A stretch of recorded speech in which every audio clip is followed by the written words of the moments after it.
Alcohol Beyond This Point podcast. This isn't two podcasters talking business. This is two business guys trying to podcast.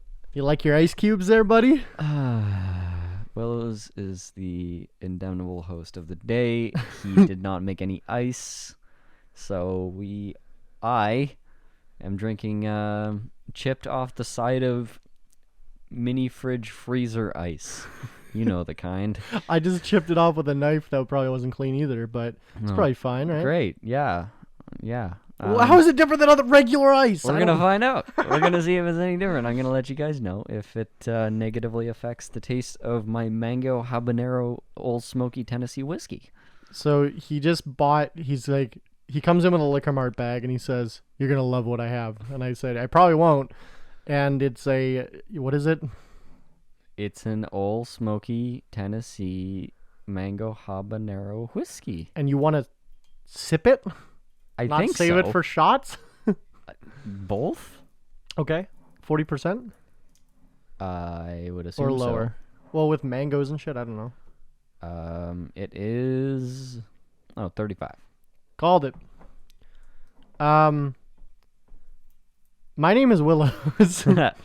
Is it? My name is Tyler. And welcome to Alcohol Beyond This Point, the podcast where we talk about business stuff, intoxicated, and then we sober up, and then we see if we come to the same conclusion. Wait. That's exactly the opposite of what we do. But we do get intoxicated on Tennessee mango habanero whiskey, which I don't think is going to be great, but let's try it. I have a whole fucking bottle of it, so it better be. Do you want to do shot collar first thing? Why not? I'm curious. Okay, let's do it. Oh. So we usually don't do this till like an hour in, but this is the segment that we smell it. First impression. Stop. What are you doing? I couldn't see it. It's fine.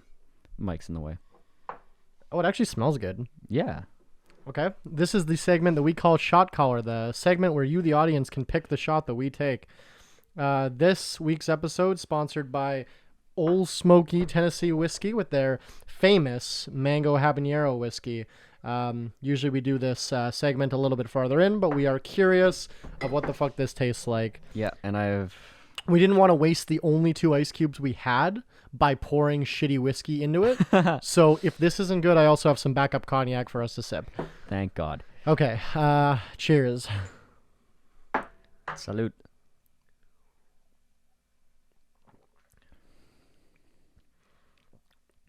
What a weird experience I just had. I think that's good. It's spicy. On the back, hey? Yeah. Like, you don't get any whiskey burn, you just get a fucking pepper burn. You get a habanero burn. What a weird drink that was. That was really weird. It just tasted like artificial mango in the best way possible. Like, that's a compliment. It tasted like artificial mango on the front. And then on the back, no whiskey burn, just fucking pepper burn.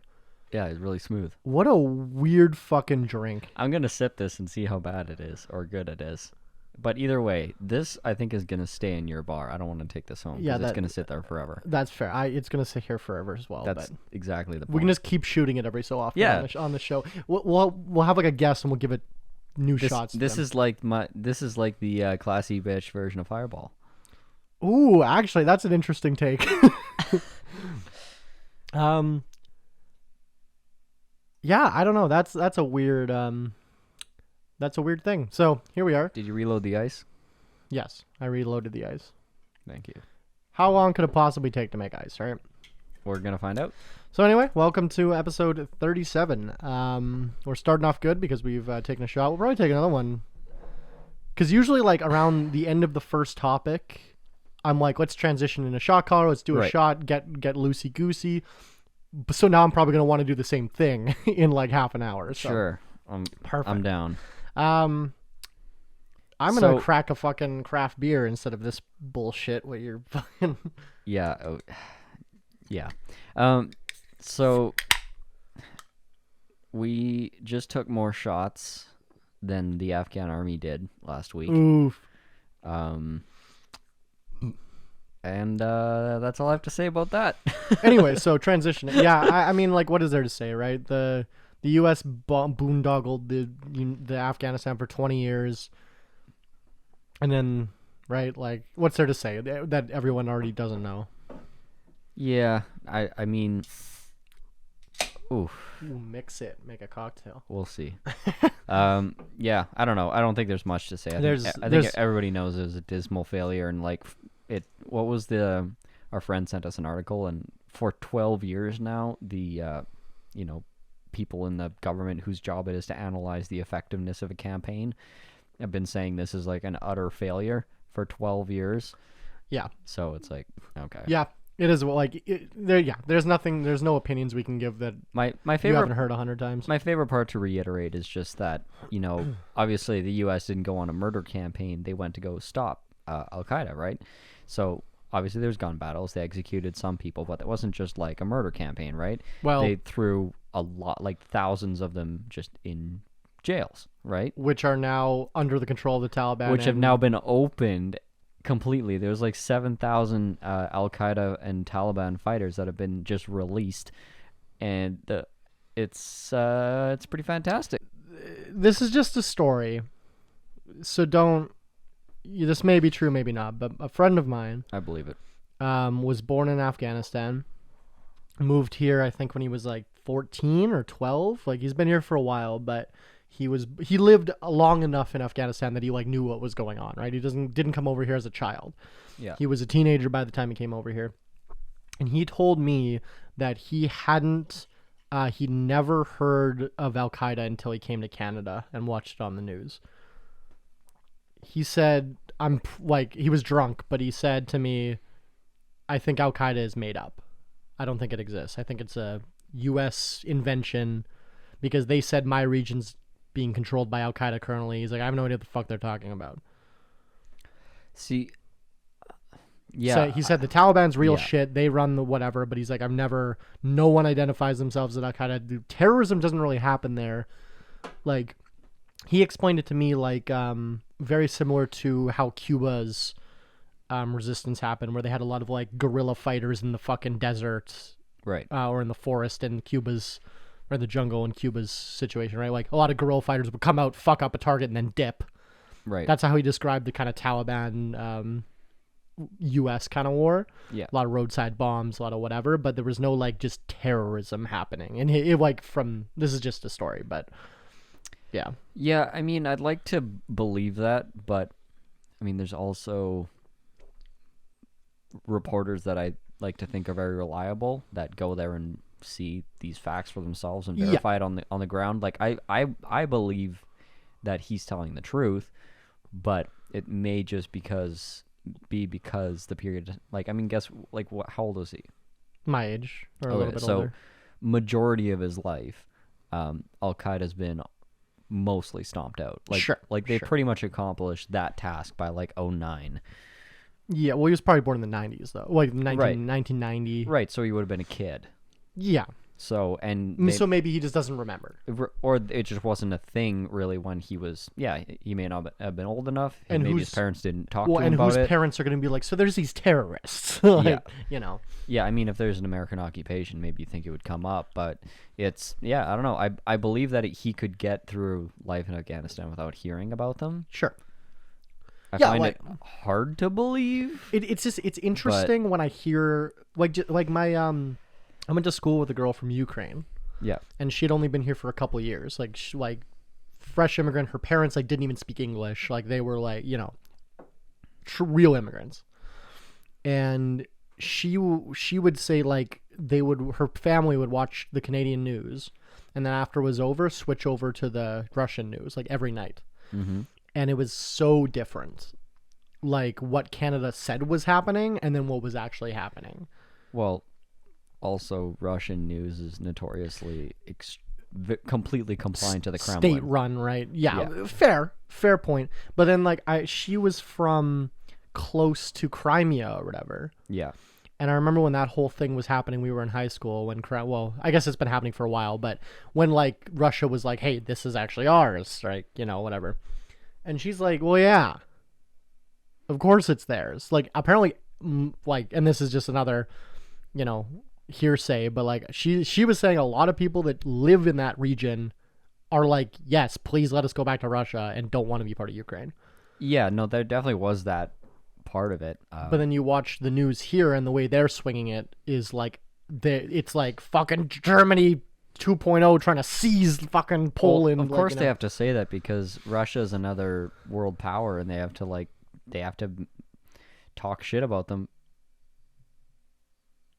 They have to make it painful for Russia to just go cross international borders or like cross another nation's borders and just like take over. Like they did it so quickly and so effectively. Like nobody really was able to respond. There was no response. There was no way to respond to it, and you have to punish them somehow. I guess bad PR is the way to do it. Do you think there is a fundamental difference between media propaganda and business marketing to get you to buy our products?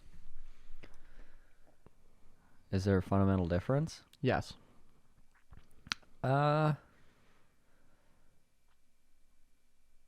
Stumped you. I'm trying to think like how. Like, I'll start explaining. How do you define media? So, well, the media, the way any developed nation has a propaganda machine, right? Mm-hmm. Like I think no matter what side of the aisle you on, I'm pretty sure we can all agree that the media isn't exactly impartial anymore. Right. It probably never was. No, it never was. Never. The only thing that's changed is now they claim to be impartial. Yeah. That's the only thing that's changed. Yeah, I mean, like, it used to be like Rockefeller newspaper and shit, right? It used to be assumed that it was biased and it was like entertainment and information and that, like, everyone used to read it like, you watch MTV. Sure, okay. That's kind of how it was perceived because everyone knew, the richest guy in town owns this. Yeah. Well, and even, look back to, like, Spanish flu. Yeah. Never originated in Spain, right? Right. It was just all the media hushed it because they didn't want to let people know how bad it was. But the Spanish did. But the Spanish had a mandate or whatever to let it go, to tell the people. But, like, every other developed nation was like, no, don't tell the civilians people are dying. Like, yeah, that's sketchy as fuck, right? And that was 110 years ago, right? Yeah. Like, so, I don't know. It's, By the way, this whiskey kind of sucks to sip. yeah, I figured. And my first sip, I got a dog hair. Make a cocktail. Like, just add I got tonic. the seltzer tonic. I can look what I got. Hold on. Yeah, tonic. That's not a bad idea. A little bit of fizz. Yeah, it's pretty good. I'm trying to get better at making cocktails. Yeah, the little bit of spice is not so overwhelming now. That is pretty good. That's good cocktail whiskey. Fantastic. Yeah, I'm trying to get better at like making cocktails because I own a bar. I was gonna say you own a winery, liquor business. I own a bar and we have cocktails on the menu, but I didn't like design any of them. A couple of my bar manager friends, I had them come in and consult and like make my menu for me. Yeah. And I just follow the fucking the step-by-step list. I don't actually know how to make cocktails. So I'm like actively trying to, and I'm trying to like read more how like flavors react with each other and stuff. Right. So I'm trying to be able to like, okay, mangoes and jalapeno, fucking habaneros, what would go good with that? Like a little bit of lemon, a little bit whatever. But that's good. Good call. You're welcome. Thank. I got a letter from the mayor today. Yeah, and it wasn't bad news. Yeah, it's usually bad news. So yeah, I got a letter from the mayor today. We talked about this last episode. I won a winemaking award recently, and the mayor sent us a fucking letter congratulating us, and it was like presumably his secretary wrote it and he signed it, but he did sign it. Like at some point the mayor did. It wasn't a form letter. Yeah. Like what was in the letter was specific to my business and like talking about us. Like whoever wrote it was aware. Yeah, I mean, he obviously doesn't draft his own letters. Yeah, of course not. But he did sign the letter, so it wasn't just some bullshit like thing. Hi, Winston. Oh, you're very excited today, buddy. But yeah, so that was kind of interesting. I don't have any opinions, negative or positive on the mayor. He's fine. Like, he's so inoffensive. I was gonna say, as far as city mayors go, it's just kind of the kind of guy you just don't notice. Like career lawyer, average looking dude, average performance. Yeah. doesn't stick out one way or the Well, other. and like our last mayor was a scandal factory. Which is way more fun. He like stole a bunch of money and just like fled the country without going to court and shit. Like, Who was our last? Sam Cates. Cates did that? Yeah, remember No, he, like, I've only been a Winnipegger for like 3 years. Oh yeah, no, he had this whole. Well, there's a couple different grifts he had. The big one was this like the fire hall. I've had dinner with Cates. Yeah, he like he got his construction company to like got all the contracts to build the fire hall or whatever, and then there was like a bunch of money that like went missing or something, and then he owned the restaurant that all the city employees had to have their meetings at. Okay, at least try, buddy. So it was like a whole thing. Like, that's not that much money. Fucking. No, I know, but like, it was why well, bother? well, because Zach said he's like, well, it's good food, so I know it's good food. It's my restaurant. So, shout out Sam. No, and then that's the Zach voice, and then, by the way. And then he like got called in to What restaurant does he own? Who's on First, and it's gone now, but it was on the baseball stadium. Well, because he owns the Gold Eyes. Yeah, no, I know. It's a whole thing. Yeah, that's why I met him. Anyway, but he had a court date, and he just went to Arizona and never came back instead of going to court in Winnipeg. Oh. It was civil, so it's like fine, but like yeah, it's the whole thing. Huh. Shout out Sam Cates. He had like a big scandal and then got reelected. Yeah. So like I think it was like 3 terms he served. Fuck it. Yeah, fuck it. So after Cates, Bowman's a little bit more calm. I found it funny though that we almost went out of business because of like the municipal government's like permits and planning. Yeah. Like wasted us $20,000 in 10 months of my time just being incompetent. Yeah. And now like the mayor's like, good job, guys. Like he couldn't have done that if his government had put me out of business. Right. If they had succeeded in what they had tried to be incompetent about. Yeah. Yeah. But feels good. Whether or not I don't know. I think he can't like accept. I was gonna say bribes, gifts. Same thing. No. Well, I'm gonna send him a bottle. No, no, you can't. Yeah. Well, I can try. But I don't know. It's a good. It's one more accolade, right? One more thing to put on the fucking wall. Yeah. They didn't hear that. Yeah. No shit. That's awesome. Yeah. I mean, it is what it is. I'm gonna make a post in the next couple of days, and I'm sure people will like that one. Yeah. So. Yeah. Speaking of posts, I spent like probably 20 minutes, maybe longer, at the end of my workday today trying to get a good video for a post, and it was super difficult because basically we just did stone on this giant chimney on this custom home, and to get like a good shot of it, I wanted to use we got like one of those giant like man lift machines, whatever, like goes up to the side of buildings, whatever. It's got a big basket on it. People lift? Yeah, cherry picker is what construction guys call it, but whatever. So I have to try piloting this thing, driving this thing while filming. Okay. And it's like it can be kind of jerky, so you have to have a really steady hand. So I'm basically doing like just a big wide boom swing to get like a nice panning shot of it. So I'm using like the stabilization mode of my phone that's like for a panning video. Yeah. There's a specific mode for that, which I mean I figured that out after the 4th try. I'm like, oh look, this is this is a thing. So anyways, I'm taking the video, and the site supervisor and one of the the head carpenters is like on the ground, like laughing at me, watching me like try this over and over again, just keep getting shitty results.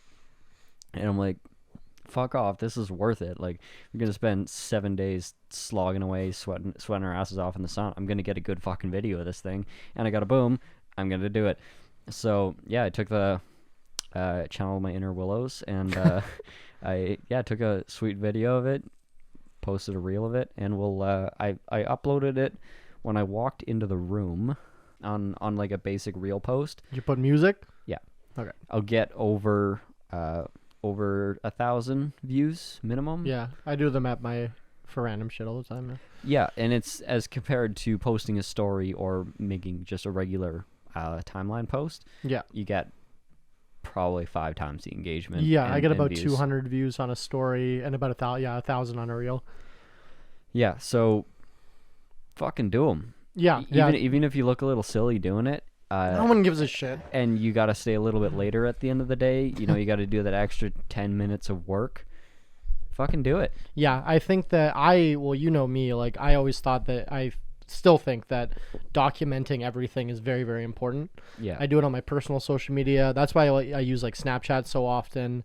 I think documenting step by step is really important just for people's lives. But I also think it's very, very important for business. I think that illustrating your process and your growth, I think people love that shit. Yeah, so I got to definitely get some more videos of this house because it's just... Do you work outside a lot? Okay, this is like your first outside project. Actually, third. Okay, because like you could pick up a drone. And that would be like... Yeah, they're not usually big enough to justify a drone. Sure. A lot of contractors do that, like guys that like frame houses and shit. They definitely do that. Yeah. But ours are not big enough usually to justify drones. Okay, because like that would be... You wouldn't have to do the fucking sketchy cherry picker thing. Well, yeah, also we don't usually have it rented because it's like $500 a day. I'll 500 you. Thank you. Welcome. Yeah, we don't really we don't have much cause for drones. But honestly, what would, if anything, that would be useful would be like a smartphone like gimbal or mount or tripod or something that would, so we can do like time lapse videos of process. That would be more useful. Mm-hmm. Oh yeah. But no, I don't think we have use for a drone. Time lapse definitely in your industry. I think it would look awesome. Yeah, we've done time lapse on some slab installs because it goes up quick and it looks good. I want to do time lapse on like bottling. Yeah, absolutely. But I text too much during my shifts, so Fair. I don't want to like. You're gonna have to play the part. Yeah. Well, I don't want to. No, I don't. I want my phone on me. I don't want it like recording. Oh. Use someone else's. I guess. I suppose. Yeah. Yeah. You can have a video of you, how often you actually stand there texting while everyone else works around you. Hey, I work. You should probably just use your phone so it looks like you're busy. Ugh. That's why I have employees. I don't have to fucking work. Uh-huh. Fine. Yeah, this house is going to show really beautifully. Like, it's probably got to be one of the most, like, there's those houses that are, like, flashy and gaudy, and, like, yesterday I went back to whatever, an older project that was just marble everywhere and was just, like, almost overdone, right? Sure. And, like, there's no real design put into it. They're just like, let's just bedazzle everything and call that design and luxury, right? But no, this house is like actual super expensive finishes, but all of them are kind of unique. It's all like natural stuff. They have like blended wood with stone, with clay, with limestone, and then there's these huge bay windows, and they're like big modern windows, but they have wood frames on them, and you're like right at the driveway level, right stuck into some trees. Really high ceiling with like, it's like all kind of like vintage looking, but then there's like the modern look of like cables across that like tie the structure together. Like it's gorgeous. And yeah, I love being in these projects, and it's like it's really hard to take this experience and really show people how much of a measure beyond the average that we're working on. Like, being able to document that is it's a big challenge, and like you have to be constantly thinking about it, because if you don't find a way to tell that story in a compelling way, I mean, your competitors will. Nobody gives it. No, they won't. Like you just nobody will know. Yeah, I think like my competitors won't. Yours might. Mine will. I often get messages from people I know and people I don't know, just customers, that say like, hey, I've been drinking your stuff for 3 years. It was so cool seeing you at like farmers markets 3 years ago when you had 2 products. Yeah. And now, you have all this stuff and you're doing all so well. Like, just thank you for, like, it's just cool to see. Right. it's like people feel almost hometown pride Yeah. with us. Yeah, absolutely. Like they've watched us come from these like 20-year-olds to like where we are now, which we're still like 25, but like still. 20-year-olds to where we are now. Yeah, it's just it. you know what I mean though. It It's is like, forever ago. It was fucking. We look like babies in those It pictures. seems like a lifetime ago, man. Like, Yeah, and, absolutely. And like, but simultaneously not. Yeah. You know what I mean? Like sometimes when I think about it, I'm like, oh, that's only 5 years ago, whatever. Yeah, well, I'm turning 26 in 2 days. True. We Which- got you a present. Oh no. You'll like it. Did you actually? Yeah, me and Zach did. Yeah. Oh god. It wasn't expensive. I would assume not. We don't spend money on each other. Yeah, Not yet. not yet. One day we'll be gross about it. It'll be funny. It's the thought that counts. The exact opposite of that is true. Wait. Anyway, but yeah, like, but like simultaneously, I'm like, 5 years, not that long time. Yeah. And it's like, I haven't been doing this that long, like whatever. But then like I think about it in like my life terms, it's like, oh God, like I wrote this business plan like 2 girlfriends ago. You know what I mean? And Yeah. it's like 2 long-term bad breakups like ago. Yeah. It's like I wrote this business plan 4 houses ago Yeah. when I was living in 4 different places. Like, Yeah. I wrote this business plan, 1 brother and 1 cousin ago. Like, gonna you say, know yeah. what I mean? Like a lot of shit. I didn't is- want to say it, but yeah, like a lot of shit has happened Yeah. in the last 5 years, which I guess is like a fifth of my life. And Yeah, if you and fair, if you and also if you consider like my entire adult life, this is what I've been doing. Like I wrote the business plan when I was 18. We opened when I was 20. We've been going, for 4.5 years. Like my entire adult life, I've been doing this, which is pretty wild. it's pretty great. And you have a pretty high degree of personal freedom. More and more every day. Yeah. Yeah. I mean, you work like a dog, but you chose those hours. Yeah, and also I've successfully And also, who doesn't at 25? yeah. Well, and like this year, like COVID kind of fucked everything up, but like I only have 1 maybe 2 days a week that I wake up before 10 a.m. I always wake up before 10 No, a.m. I know, I'm well aware. But like by design, right? Yeah, no, like I I'm know. I'm up till fucking 4 a.m. Right. But I used to wake up 7 days a week at like 8 a.m. to fucking work because I had Right. whatever events and meetings and shit. But now by design, I have employees do my early morning shit. Yeah. And then I do my later shit where I feel better. Yeah. I don't like the fucking early mornings. It takes it fucking out of me. Like, but very strategic. Like I always get the fucking people that are like, oh, you're so lucky. You don't have to wake up before 11 a.m. And I'm like, this is very Luck has nothing to do by with it. design. Like I have hired people to take my morning shifts. Yeah, I work Spec- 60 hours a week, Yeah, so I don't have to work before 10, Yeah, well, 10 exactly. a.m. Yeah. Yeah, well, I remember right when we opened, we got a grant from the province of Manitoba.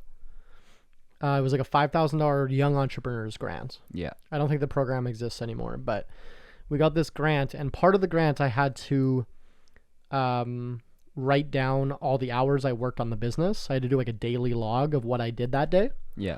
And this was right in the startup phase. And I think it was like right around Christmas or something. Like it was like some of the busiest season. It was like 120 hours in 1 week.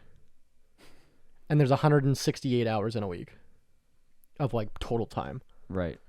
And I wasn't even bullshitting. Like I don't know if you remember those early days, but like we would literally bottle all night. Yeah. And then I had shit to do at like 8 a.m. I would go to like event, like a farmer's market. Like it was literally Yeah, so they caught you on a bottling week before Christmas. it was higher than usual, Yeah. but it was. And I remember when we had the meeting later to verify it, she didn't believe me. Yeah. I wouldn't either. She was like, "You're bullshitting me." She's like, "You can't work that much," and I said, "Maybe you can't work that much with kids, but like." This is literally all like we used to sleep on the couches at the office Yeah, I've slept on those couches. for like 2 hours because we knew we had to be back at the office. Yeah. And I didn't want to drive home and then drive back. Like Yeah. now I'm down to like probably 80 hours in the summer in a week. Yeah. Yeah. depends what you like. Do we consider this work? No. Right. But it's still something we do, you know. I mean, some people would consider this work. Yeah, I mean, like, I see this as a business. Like, we don't make any money yet. But I'm not going to say the people that do this for a living aren't working. I'm saying what we're doing isn't working. Sure, that's fair. That's fair. Yeah, no, But- it's being an entertainer broadcaster. Absolutely, that is work if you put effort into creating content. Like especially people that release daily, bi-weekly, and God forbid, do a lot of research before starting a podcast. We just fucking half the shit we say is just statistics out of our ass and like you trying to recall podcasts that you've listened to and like you mix match. Yeah, we love ass statistics. Yeah, it's fine. Or statistics. Oh my god. It was so bad. But I think my point was at the beginning of the project, I worked 100 hours a week was not unnatural. Like that was like often we were doing that. Your bottling equipment was so bad. Was so slow. It was so slow. Yeah, the shitty filler that we had to hit on the pump was like fucked, so it wouldn't stop on time. Yeah. So you had to and you could tell by the sound it made if it wasn't going to stop. Yeah. So you'd have to hit it in a certain spot on the side of it. Yeah. And it would fix it every time. And we don't know why still to this day. Yeah. But, yeah. And you couldn't train anyone to do that because you're like, okay, when it goes from like this sound to then you got to hit it on the side right here with your knuckle. Otherwise, an inch higher or lower, it won't work. And I tried to explain that to someone. They're like, what? Yeah. What sound? What are you talking? I'm like, there it is right there. And they're like, I don't hear a difference. I'm like, no. Like there's a slight difference. That thing was interesting. And no, in the first 6 months, I think the first like you 5. still have the same labeler? Yeah, actually, we're using the same label machine. Every single other piece of equipment has been upgraded except the shout out Easy Labeler. This guy fucking makes them in his garage in like California. Yeah. We bought it for like $300 and we've like 60,000 bottles later, we're still using this fucking thing. You need to give this guy the best fucking review. Google review. Yeah, shout out Easy Labeler. Honestly, do that. Like, hit him up with a solid ass review, and see if he like sauces you another one for free just for fun. Well, here's a good one. Is that the equipment that we started with the winery.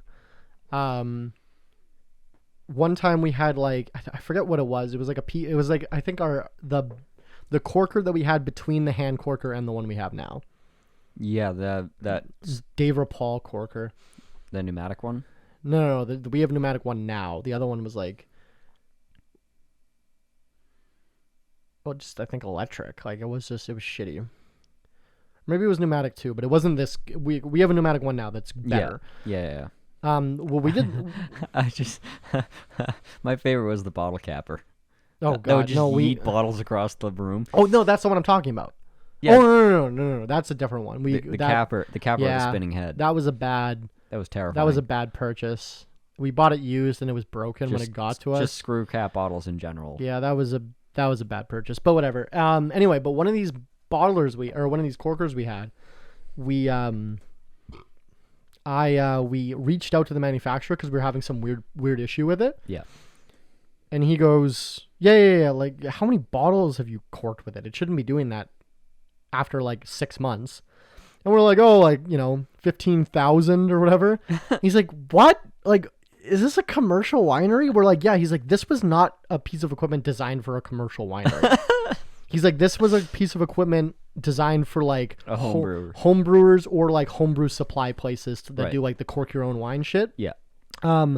He's like, there's commercial wineries using this shit because we couldn't afford good equipment. Yeah. We had like a $5,000 budget for filler, corker, sealer, labeler, like your whole production line. The whole production line. We had like you can't even buy one piece on a beer line for that. Oh no, not even close.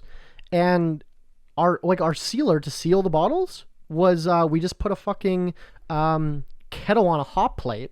Oh, I love that. And just boiled water. I burned my fingers so for many 10 times. hours straight. We only burned through 2 hot plates in like 3 years. Yeah.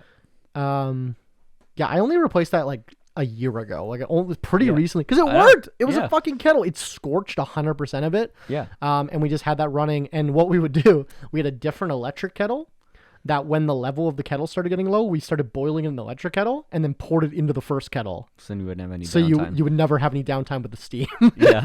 Yeah, it was great. Yeah, it was ingenuity, man. Like we figured it out, right? Like we had this weird blend of like semi-professional equipment and homebrew equipment that we just made into the line, and anything that we couldn't afford, because here the thing with manufacturing is that you can do manufacturing, it's just going to take more manpower, Right. right? Like you can do everything by hand, like essentially, Yeah. but it's going to take more physical effort and more time, right? But now we have like we would max out at speed around 3 of us, and it would take like 12 hours to do a bottling shift. Now we max out at speed with 5 of us, and we can do it in about 4 hours, the same amount. Yeah, that's significant. Yeah, and spend about $20,000 more, we can get down to like 2 employees in about the same time. Yeah. Like another 10 Gs will replace an entire 2 positions on the line. Right, which That's is worth it at some point when that 4 hours turns into 4 hours twice, too many times a week. Yeah, well, with like we're coming up, we haven't bottled in like a month and a half because it's harvest season. So we coming up to harvest season, like in May, we make sure all the tanks are empty, Right. and then, it's strawberries. Then a week later it's rhubarb. Then 2 weeks later it's Saskatoons. Then, a week later it's cherries. Then 3 weeks later it's grapes. Like it's the summer, right? That's how it works. And so we have like 2 months where we don't bottle anything, and then we have to bottle everything in the building in like 3 weeks. So that sucks. I have like 500 cases to bottle next week. It's not going to be fun. But Sounds great. yeah, but like, at a certain point, especially when these employees, are like $15 an hour is what I pay them. And 3 people, that's $45 an hour. Like if 5 people on the line, my partner and I, and then 3 employees. Yeah. It's $45 an hour. Let's say 6 hours every day, bottling shift, whatever. It adds up. He's like tries to do math. He's like, it's a It's lot. like what, 45 times 2 is 90, so times 180, so plus 90 is 270. So $270 a day. Yeah. And if the piece of equipment I'm looking at is like 10 grand, how many bottling shifts? 50 bottling shifts before that pays for itself. About 50 shifts, yeah. Whatever. Anyways. This isn't the math This podcast. You see how hard that was? It was really hard. That was really hard. I can usually do math when it comes to money. I'm like that episode of The Office. Fucking Kevin. Yeah, where Kevin my can't God. do math, or he's because they're in a bus for some reason. Yeah. And they're going to get pies. Yeah. But they're going to be late, and then fucking Kevin, who's an idiot in the show, is like, well, if we go 37 miles an hour, or we go like 16 miles an hour over the limit, then we'll get the pies in like 14.7 minutes or whatever. And then the Oscar, the smart accountant, is like, what? He's like, Kevin, how much is 22,483 pies times 17 pies? He's like, 114,866 pies. He's like, now what if it were salads? He's like, carry the one. It just doesn't work. It's just like, it's pretty good. But like, that was a really good Office moment. usually, Like that, whoever wrote that was like, nobody needed to feature Kevin in that episode. But they fucking did. They did him But dirty. even And good. It was funny. yeah, but like I'm usually like that too. When it like as soon as you put a dollar sign in front of it, like my math, I can Right. do math. But I've also had a shot of jalapeno mango whiskey, so my math skills are Honestly, dude, at the end, like I've been working outside all day, yeah. So have I. and yeah, hot, 30 degrees. It was fucking And, hot today. Yeah, get home from doing that. it probably takes me about an hour and a half to 2 hours before like my IQ comes up to full strength. That's fair. Like that's fair. I'm ripping around at probably like 85 for like 2 hours. And Wait, I'm at it's 85 usually. Yeah, it's rough. It's really hard. It's like my cats are smarter than me. No, it like my girlfriend looks at me. She's like, "Are you okay? Like, you don't look okay." And I'm like, "Just let me sit here for a bit. And you just gotta recharge, right?" Yeah. And it's I don't know, brain fatigue. Well, and especially like I'm saying, I'm just like I'm at a lot of farmers markets in the summer, and I just do the same like, hey, we have locally made wine, and local fruits and local grapes. I love your autonomous pitch. Yeah, like I don't even think about it anymore. It's like the alphabet song. You know where I'm going with it? If someone You can't start in the middle. if someone interrupts me mid pitch, I can't start there. Yeah. I have to be like and like say it in my head to like get back to there. Gotta sing in your head. Well, and I'm like thinking about other shit while I'm saying it. Yeah. And I'm like, wait, did I finish? Like, yeah, it is what it is. But that just comes with, and I'm sure you're the same way with like, you know. Yeah, it's anytime I've done sales, like the script, like, you know, you internalize the script at a certain point. I meant like more what you do now. Like, oh yeah, 100%. If you have to do like 1,000 tiles on a wall, you're just like tile, like mortar, tile, set, thing, boom, next one. Like anytime I'm not interacting with another person, I basically kick my brain down to like 80%, 30%, or sorry, 80% to 70% is focused on the task. The rest of my brain is like listening to an audiobook or a podcast, and that's enough. You know, like that's I forgot what it's called, but there's like you ever like drive and then you're like after like 20 minutes you're like, how the fuck am I like I just zoned out there. That's for a exactly bit. how like half my work days are. Well, there's something because there's something in your brain that your brain is still focused on it without you actually acknowledging that you're focused on it. Yeah. No, it's and I'm pretty sure, not that I'm sexist, I'm pretty sure men are able to do that far more effectively than women, the same way that women can more effectively like kind of multitask, quote unquote. Not that multitasking is actually real, but like, you know, juggle a lot of things. I can multitask. I don't want to hear about it. How did you know I was going to make a masturbation joke? I don't want to hear about it. But yeah, no, men are able to like do everything better. There was this look at the case in point, the Taliban.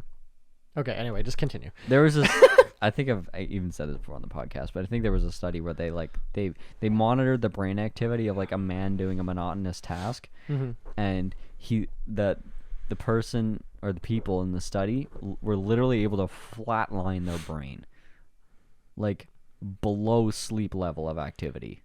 No thoughts, just vibes. Like literally, just no thoughts. I aspire. Just fucking flatlined it. I aspire to be that level of no thoughts, just vibes. But still executed the task with the same proficiency, which I think is fucking hilarious, because it's like it's reflexive at that point. It's like breathing. Yeah, which is great. Yeah, and yeah, it's hard to get to that point with. It's like you ever look at a compilation of like dad reflexes. Mm-hmm.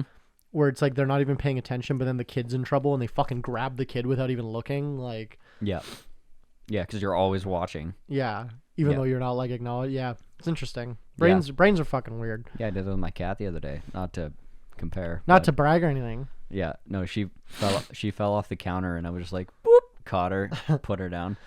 You got a new cat. I got another cat. Tell us about him. So my OG cat was, I don't know.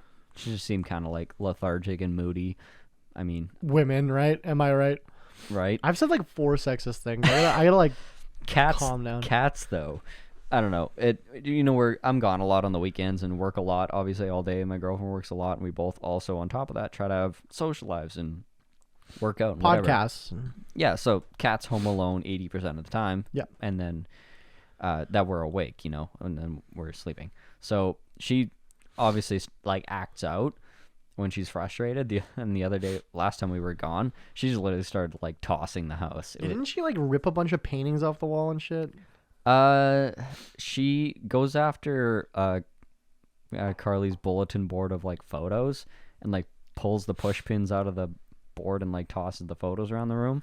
And then, but she like pulled all of her bath towels down off the hangers, tossed them across the house in the living room, dragged the bath mat into the entrance, dragged the entrance mat into the kitchen, and then tossed a bunch of shit off the island. You think she knows what she's doing? I think so, because she never does that when we're home. Yeah. Well, you'd probably stop her.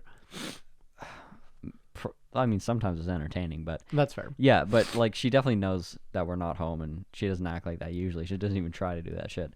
But we're like, okay, maybe we should probably get her a companion. So just based on that, went and got another little cat, and just a little baby. And of course, they hated each other. Well, actually, no. Old cat hated the new kitten for like 4 days, and then all of a sudden they were like best friends Aw. in like an hour. What's the new cat's name? Daisy. Daisy. Cute. Yeah, so Daisy's like little white, gold, and brown. Red, gold, and green. Red, gold, and green. Yeah. Karma, karma, karma, karma, karma, chameleon. But yeah, and it's really fucking cute watching two cats like play. And now so the old cat used to just like sit on the window, stare outside, and just like have a blank stare into the abyss. And it's like, when do you want to hang out with us? Or just like sit on the window and stare into the abyss. Now she never sits on the window. Will like sit on the floor, sit on the table. Like she wants to be around us and around the other cat. And it's like now all of a sudden is engaged in social. Has gone from like depressed teen, in their emo phase, staring out the rainy window playing Green Day like Rusted from the rain. Yeah. Huge change in a couple days. So. Isn't it? It's interesting because cats are, I think, notorious for being like independent. Like they know what are. I mean? Like yeah. that's probably they're infamous for like they don't like anyone, and they like that's what people say. Yeah, well, right? they compared to dogs. Yes. Compare. Yeah, the dog needs you to be there. Fucking my roommate's dog just heard me talking down here and ran down the stairs to see us. Yeah, but I think a dog would follow the exact same pattern if you had one dog and then two. They would probably act the same. Sure. Because dogs alone have bad time. But like, yeah, I don't know. They're fucking mammals. Like they're social. Yeah, well, and cat and lions. Yeah. Need to live in groups. What is the guinea pigs? Some countries it's illegal to just buy one. Yeah, I think because they'll die of loneliness. I don't know what we were talking about, but we definitely said this last episode. Yeah, Switzerland requires you to have 2 guinea pigs or 2 rabbits. You can't have just one. Yeah. Yeah. Yeah, just inhumane and cruel. Because they get sad. Yeah. Yeah, which I think is fair. I mean, sure I hang out with my cat, but I'm not a fucking cat. Like I can't play like a cat. You could lick plays. it. That's not what they need. No, it likes it. I mean, yeah, okay, maybe that would help, but I don't want to. You want to lick the? Never mind. I can't run as fast. I can. Do you know I'm the fastest winery owner in the world? We got to throw down this gauntlet. We got to get. Well, I've put the call out there. So I am officially the fastest winery owner in the world. I've never been beaten in a foot race by another winery owner.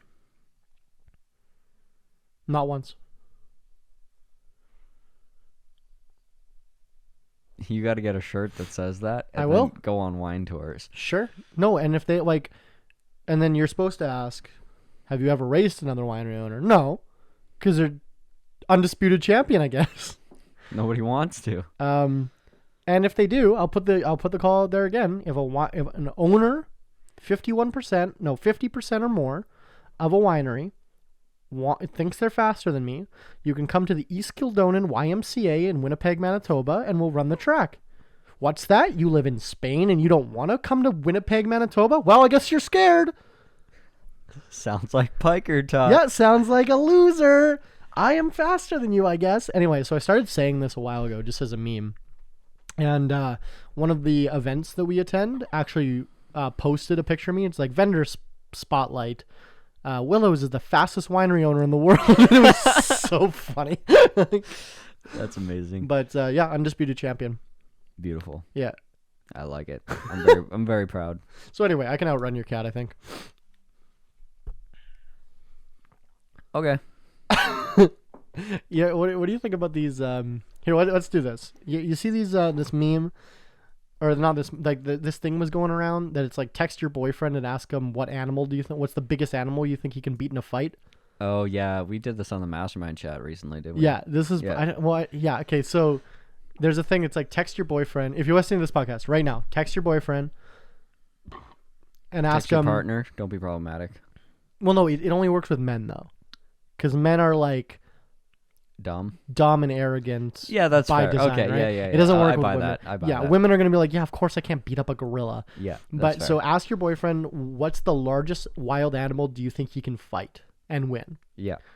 Like fist fight.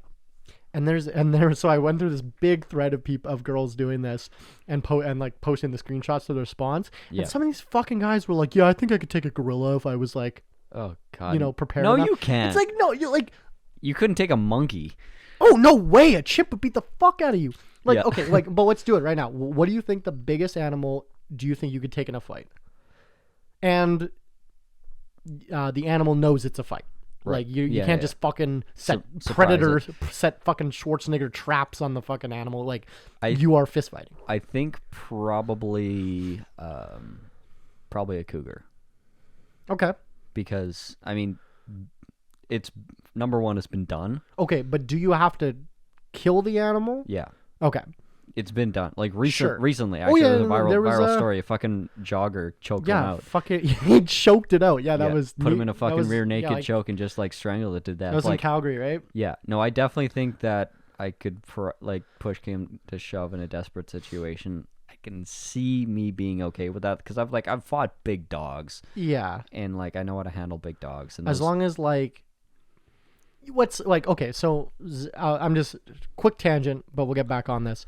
My business partner and I have a game we play on road trips called we just call it Standard Rules. So every so often I'll be like, quick, Zach, Ronald Reagan, George W. Bush, standard rules. And the standard rules are you're in a empty football field. There's no escape. Both combatants know they have to kill the other. Who would win in a fight? and they're both in their prime. They're both in the prime unless otherwise specified. Because sometimes I'll be like, okay, wheelchair George H.W. Bush versus 37 octopi. And that's why I have the caveat they know they need to kill the other person. So if I want to be like, yeah, it's a bunch of squirrels, like they know that it's part of it, right? So we'll do this on road trips. Yeah. And then we'll come up with fucking ridiculous ones and then be like, okay, why? Justify your choice, right? Right. So that's part of this in my mind, this scenario.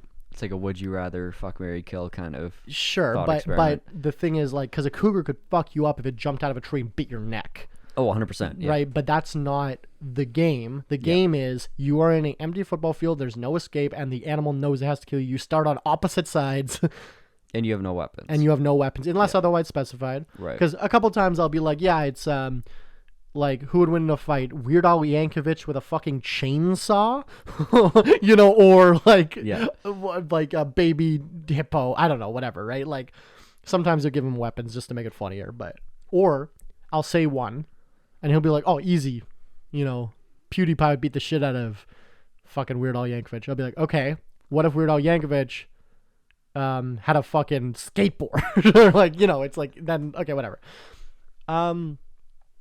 I don't think I could. I think I could take like maybe a goose if I was really putting an effort. Geese are scary, man. Geese are scary as fuck. I'm trying to think. Definitely not like a bear. What about a deer? Oh, that's maybe. If they got a good kick on me. Oh, you absolutely can die by a deer. How long but do I you have? How long do I have to study? You have 1 week to pre-game. I feel like if I could take the deer to the ground Yeah. on the opposite side of its feet where it's kicking. Because if I just bricked, maybe not depends on how big the deer is, because some of those bucks get fucking huge. But a girl deer, I think if I just bricked down and put all my weight on the ground, I don't think it could get out of my grasp. Well, probably not. No. And then just hold it till it gets tired. Because they, like, animals are dumb. They fucking will tire themselves the fuck out. Yeah. And then punch it in the fucking eye. Yeah, no, there's a reason that humans are apex predators. Well, no, because we know how to use tools. That's the only reason. Well, no, I mean, there's also a reason that both of our eyes are on the front of our head. Like, we have a good fucking innate ability to kill things. And That's right. We're very creative and very good at it. And have Yeah. invented thousands of ways to do so. Yeah, and efficient way. Because, like, well, to be fair, now we're like, you know what I'm going to do? Okay, yeah, bear, you could kill me, but I'm going to invent gunpowder. Go fuck yourself. Well, no, even a human with a basic weapon could take on a grizzly. Like, you just Yeah. you could build a trap. You could tire him to death. You could you could poison him. You could run him off Yeah. a cliff. Well, that's, I was just going to say that, like, that's a lot of Native Americans, while hunting bison, would run them off cliffs, would corral them with horses, and then run them into ravines to kill them. Right, because they're really fucking hard to kill. Yeah.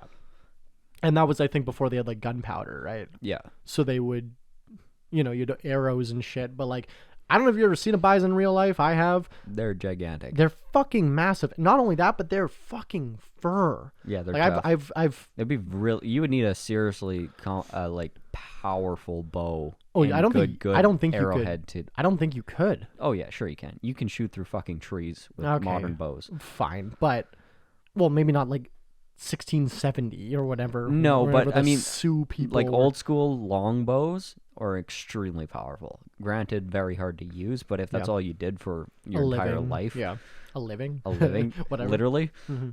Oh, got him. No, you're like the bow guy, and Yeah. all you do is pull that bow all day. You could definitely pull it off, but getting a kill shot on a stampeding Bison. Russia bison, Well, and like, that's the thing is there's never gonna be 2 of them. There's gonna be 100 of them. yeah. Yeah. I think I could maybe. Yeah, cougars are pretty small. They're like 80 pounds, right? How big are cougars? Yeah, I think they're smaller than like wolves. Nah, depending on the wolf.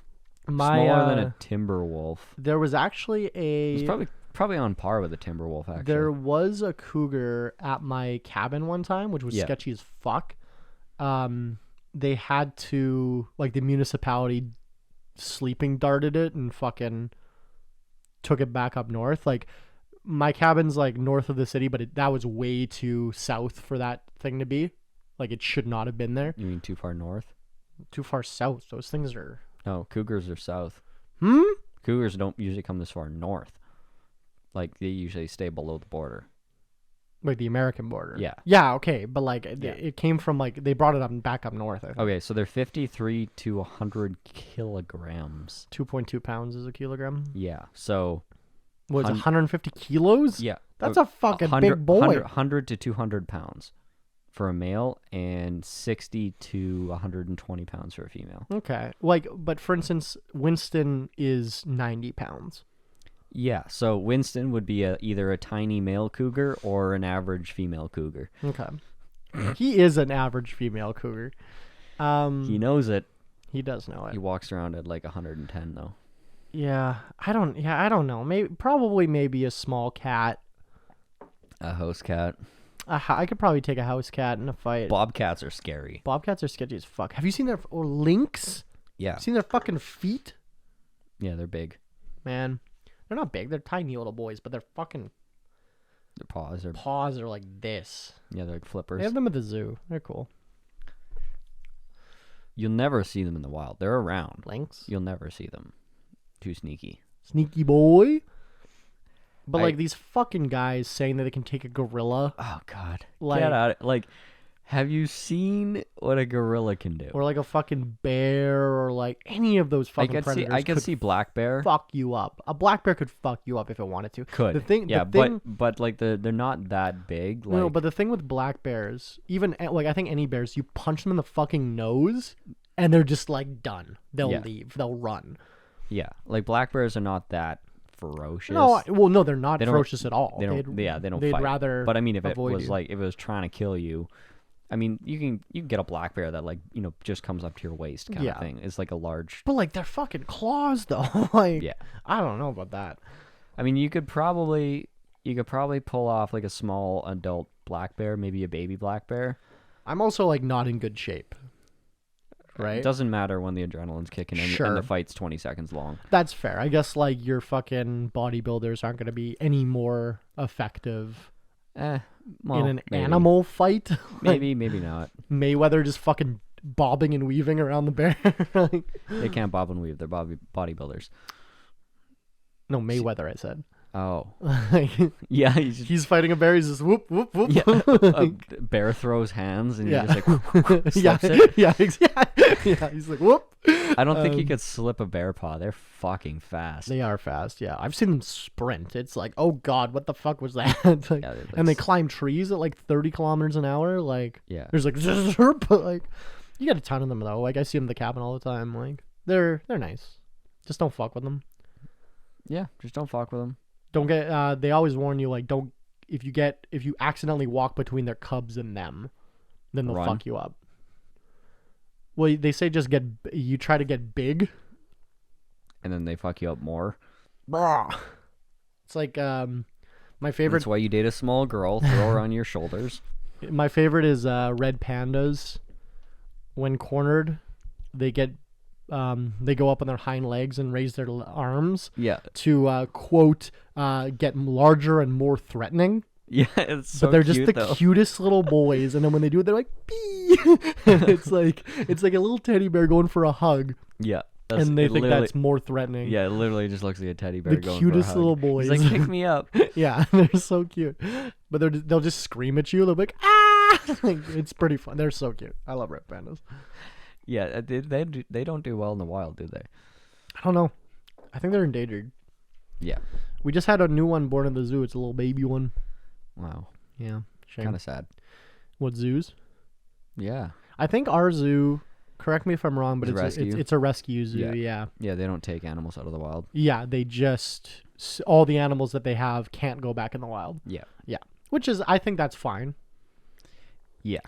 right? More or less. More like or less. I mean, the alternative is just they die. yeah. Yeah, because I don't know. I'm split on zoos because like I obviously some of these zoos you think where they have fucking concrete floors and whatever. That's like okay, Yeah, like obviously bad. places like SeaWorld are different because those you can absolutely just put them back in the wild. Yeah, but you know, you have an animal that can't go. Like I've done a bunch of events with animal rescues, Yeah. and they have these animals. Like there's this great picture of this owl named Biji, this barn owl, standing on some of my bottles. I'll put a picture up if I remember. On the video version of this podcast, if you're watching on youtube.com/VoWillows, you can see Biji on a bottle right now. But they can't release him back into the wild, so they use him for like education for like kids and other people of like the animals, the wildlife in Manitoba, Yeah. which I think is like that's doing more good, you know, than the The greater good, yeah, but that kind of makes me think: is a animal better off dead or A pet? or sadder, like depressed and alive?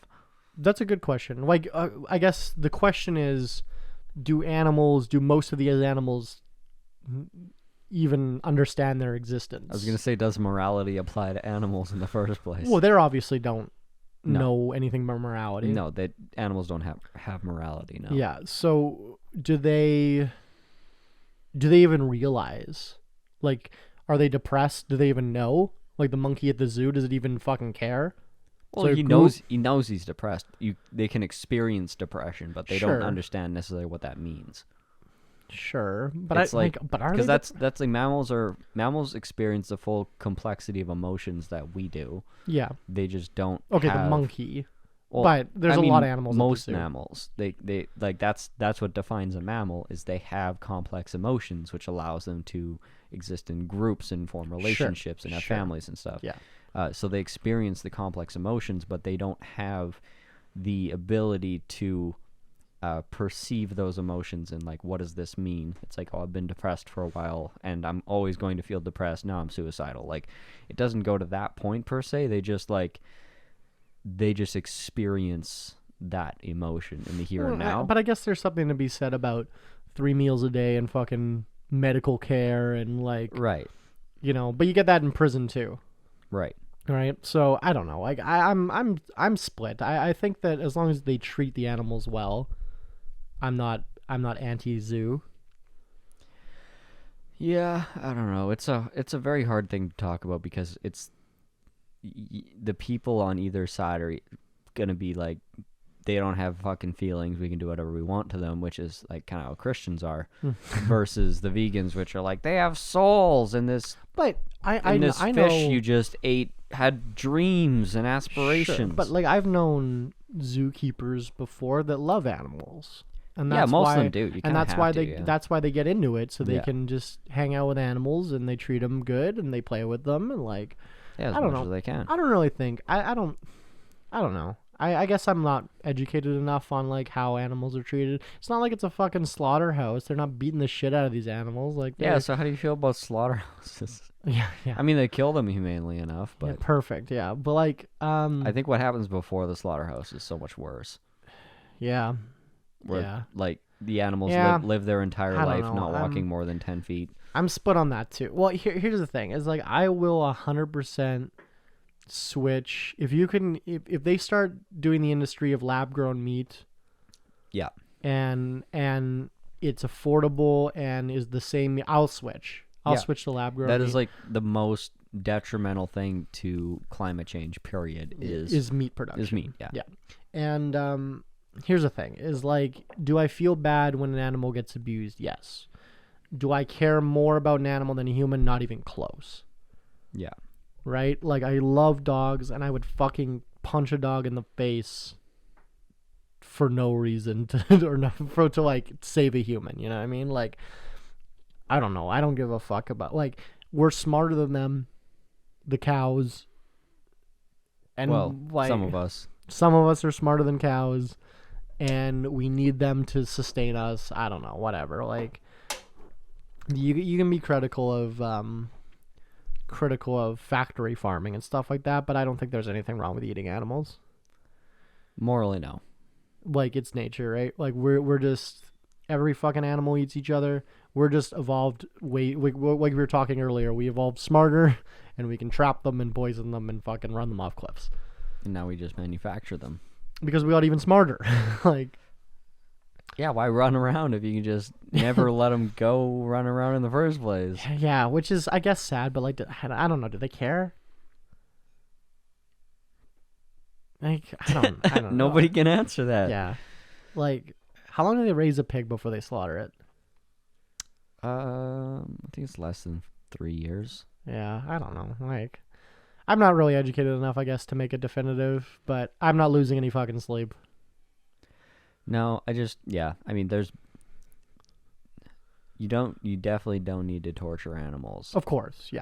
Of and course. there's egregious acts in that Abuses. industry. I've and seen abuses. I've watched like Food Inc. and I've seen some of these Yeah. fucking documentaries where they're like, punching these fucking animals and cutting them with machetes and shit, and like they don't give a fuck. and Like, torturing and abusing. yeah, because I think the industry probably attracts a lot of people that find that exciting. To be able to murder. Can you imagine being in that lunchroom Oh no, I can't. Like, with those guys? no, Like, I what would that fucking conversation be? Like, Yeah. let's talk thought experiments. Yeah, that's a gross thought. I mean, I was in one of those lunchrooms. Honestly, probably one of the worst decisions I ever made is working in a workplace that had, just dumb people. It was an awful influence on me. But, 16, 17 years old, and I'm working with these people that have, like, no life aspirations. They're working evening shift in a factory at, the age of 37 or whatever it is. Not a good place to be. Not a good place to get any opinions.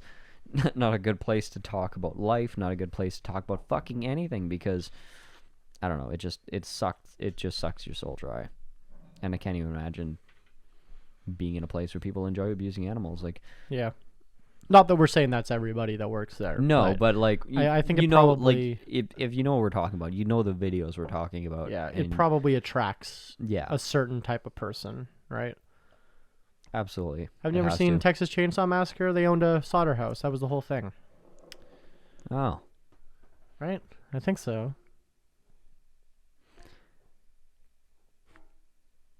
And also, actually, we're gonna do a shot. This is the segment we call Shot Call. Wait. Again. We're taking another mango habanero fucking whiskey shot. Cheers. Woo!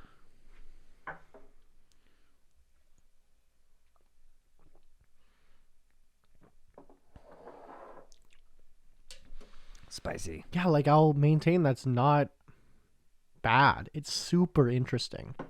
I think it's great for cocktails. Yeah. I'm sold on it. I wouldn't buy it a lot, but How much was it? it's cool to have around. Like $38. Not too bad. Similar to. It was like a couple bucks more than. It was like $2 more than Wild Turkey. Yeah. So. I mean, 5% less alcohol though. Yeah. But. Yeah, I'm sold. It's not. Well, both of us like spicy things a lot. Yeah. So. It'd be fun to surprise someone with. Yeah, I think it's whiskey. Take that shot, you'd be like, "What the fuck?" Well, you know what I see? If you watch the video version of this podcast a lot, you see that I cringe on shots all the time. Yeah. I'm really bad with I'm a marathon drinker, Yeah. not a sprint drinker. I can drink 40 drinks in a night, but I'd prefer I don't take 40 shots in a night. You know what I mean? Yeah. That's the same amount, but Not that I don't like taking shots, but I can't just fucking down them. you're getting better. At least anymore. Well, you should see me when I was fucking 18. But whatever. Anyway, but so that whiskey burn is completely replaced with the habanero burn, which I like. Yeah. I like that burn. So this is goes down fucking easy. It's interesting. I like pain. Hey, me too, buddy. Let's dive into that. Just kidding. I really don't actually. Not this fuck, episode. I'm bleeding again. He says. I cut myself. Of course. Of course. I was doing something with a utility knife. First thing in the morning. Yeah. Never a good idea. Never. Yeah, this first thing I'm doing, and it never fails. I'll just put my hand in the wrong place, and I'm just not paying attention. Fucking half zoned out, listening to the morning news. Yeah, you're using 30% of your fucking brain power. We were just talking about this. Yeah, and all of a sudden, just whack. I could just feel the blade just fucking embed into my finger. I'm like, that was stupid. Shame. As I'm doing it, I'm like, this is gonna hurt. Fucking hit it, and it's right on the inside crease of my pointer finger. Oh, the exact thing you have to use on your dominant hand Constantly. Every single part of your job. Well, no, this is my left hand. Okay, but, still. yeah, no, it's on my index finger. Yeah. So the contractor Band-Aid is a shop towel. Yep. A shop towel being an actual brand, those cloth type paper towels. This episode sponsored by Shop Towel. I wish. Me too. I love them. Rip off a piece of that, wrap it around real quick, grab a roll of masking tape. Scott's the best. Sponsored by. Reach out, guys. Yeah, do 4 or 5 quick wraps with the masking tape, super tight. And if you do it tight enough, it clamps the cut shut, and it will seal up really quickly. And then you don't have to worry about it bleeding or hurting for the rest of the day. You just you clamp the shit out of it, and it works great. It's way better than Band-Aid and does not come off. Perfect. Yeah, no, it's great. But now that I'm moving my hand again, it's splitting open. It just keeps bleeding. So this is gonna suck. It's awesome. You remember the couple months ago I fucking got my finger pretty bad? Remember that we were unloading the truck we rented at the at yeah, that was bad. That was bad. That was one of the. It was it didn't end up scarring. I thought it was going to, but it didn't. Pinched your finger so hard that the skin split. Yeah, we were carrying these uprights for metal beams. Yeah, metal beams for pallet racking. We were carrying them out of a 5-ton, and it dropped basically from waist high to the base of the 5-ton and smashed my finger between the truck and the beam. Yeah. And I remember I looked at you and I'm like, I just got myself pretty bad. And everyone's like, and then I just walked, and there's no running water in that building. That's my storage unit. So we didn't have any running water. So I just fucking go over to paper towel. Bleeding all over the place. And it was it was bad. It was bleeding for 3 or 4 hours. Oof. Because I came home and it was still bleeding. I had to keep like unwrapping it and rewrapping it, and and then it was like split open. So it was like when it healed, it was like 2 different points, like scabs almost. Like that was bad. That hurt a lot. Yeah, that's rough. That's rough. That was bad. And I'm surprised I it didn't dropped scar. a brick on my hand today, and it wasn't that bad. Because like I dropped 4 bricks on my I've hand. had like this was like way less of an injury, but this scarred. I have a scar there too. I don't know why. Ooh. And I don't remember. yeah, I have a few. You can see. Oh, where's the one on my? You see that hole in? See this hole in my elbow here? That is a scar from. Shout out Josh, in junior high, hit me with a badminton racket, and What a dick. you could see the bone. Oh, God. Because it's right on my elbow, right? Right. So you could see the bone, and the teacher or whoever like had me in the fucking. We didn't have a nurse's office, but like in the human resources, they were trying to patch it up. They put those like things that like Steri hold your strips? skin together, and she's like, okay, like I can see bone now that I've cleaned it up. You need to, like, school policy says, like, we have to go to the hospital. Yeah. It's like, yeah, at least when you see bone, call the hospital. And I'm like, I said, yeah, I need to piss, and I just left. I left school. And I'm not going to the fucking hospital. Fuck off. Like, That's it was hilarious. fine. Yeah. Yeah. To be all absolutely fair, I think I threw a trash can at him, and then he Hit you with hit me with a badminton racket. It was a whole thing. It was fine. We were friends. It wasn't like we were fighting. It was fine. But yeah, I just remember just leaving. Yeah. And I don't think they ever did anything. It would have Yeah. been grade 9. Yeah. I go to the ER every couple of years for something. I It's been a haven't- while. Last time I was in the ER. Knock on wood, right? Yeah, knock knock. Last time I was in the ER, it was the night Trump got elected, which was hilarious. I was like sitting in the ER watching the broadcast. For what? I had like a surgery, and then the incision split open. It was great. I don't remember that at all. Yeah, no, it was like I didn't tell anybody, but Oh, okay. I was just like homesick for a week. It was fine. Oh, okay. It wasn't a big deal. Thanks. I'm But- not using me for moral support. But yeah, I was just like fucking sitting in a wheelchair watching Trump get elected and laughing my ass off. It was great. Trying to think. I haven't been to I actually should go to a doctor, but I haven't been to a doctor since I was like 16. If it ain't broke, No, probably younger, honestly. I haven't needed. I've broken my arm 3 times. what? One Yeah. arm? Well, no, I think I broke my right arm one time. I broke my left wrist one time, and then I sprained my left arm one time. Okay, I've broken both arms in the exact same place in the exact same way. All 3 falling off play structures. Nice. Different ones, but I would have been pretty like 5, 6, and 8, I think, maybe 10. Yeah. I remember because I ruined my parents' long weekend. We were out the cabin for like an hour, and I fucking fell off a play structure and broke my arm. And then they had to drive all the way back to the city and wait with me in the fucking hospital. I can't wait to have kids. But And they just ruin I would have been everything. like 10, whatever. Like, Yeah. but yeah. So and then I still have asthma, but it used to be way worse when I was a kid. Yeah. Apparently, you do like puberty, you just kind of grow out of it. Yeah, Like, I did the same. 9 out of 10 people just, I guess your lungs get big. I don't know what the fucking science is, but I still like if I'm exercising, like if I like vigorous exercise, wink, or like there's smoke in the air from forest fires, for instance. Ooh. I do feel my asthma. I have a Ventolin inhaler that I'll I don't. I haven't had that since I was like 11. yeah, every so often. Allergies bug it. Remember when we rented that cabin in February? Yeah. I was having an asthma attack. Not an attack, but it was Right. just like yeah. Yeah. Every so often. But it's a couple times when I was a kid, I like woke up and I couldn't breathe at all, like to the point where I'm like going blue. Yeah. And so I had a couple nights in the emergency room, just like on a ventilator or not, whatever, just like Oxygen. an oxygen mask, whatever, right? But since that shit, like I don't think I've been to a hospital or even a doctor since I maybe 12. There's probably a few times I should have gone.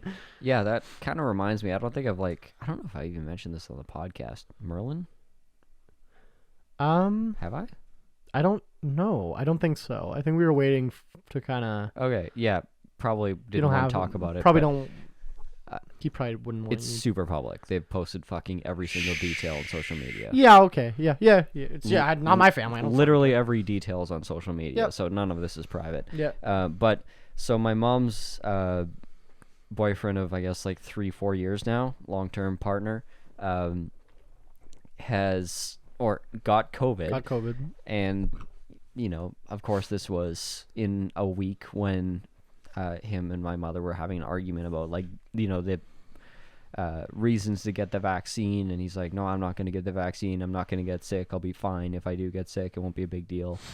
And then 4 days later was in the ICU from COVID. Yeah, and he actually got moved out of province because our ICU beds were full. Yeah, he was one of the people that went to the regional hospital. They weren't fully equipped to deal with it because they were in the Bible Belt and it's anti-vaxxers, anti-maskers, and it was just they were airlifting like 2 people a day at one point. Yeah.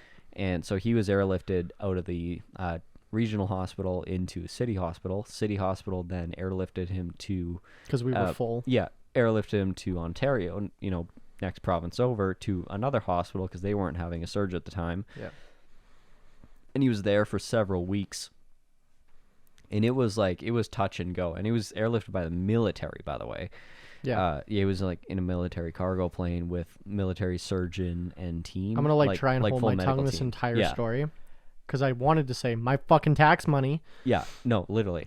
Well, not my taxes, obviously, but yeah, you don't pay taxes. I tax evade. Yeah. Anyway, continue.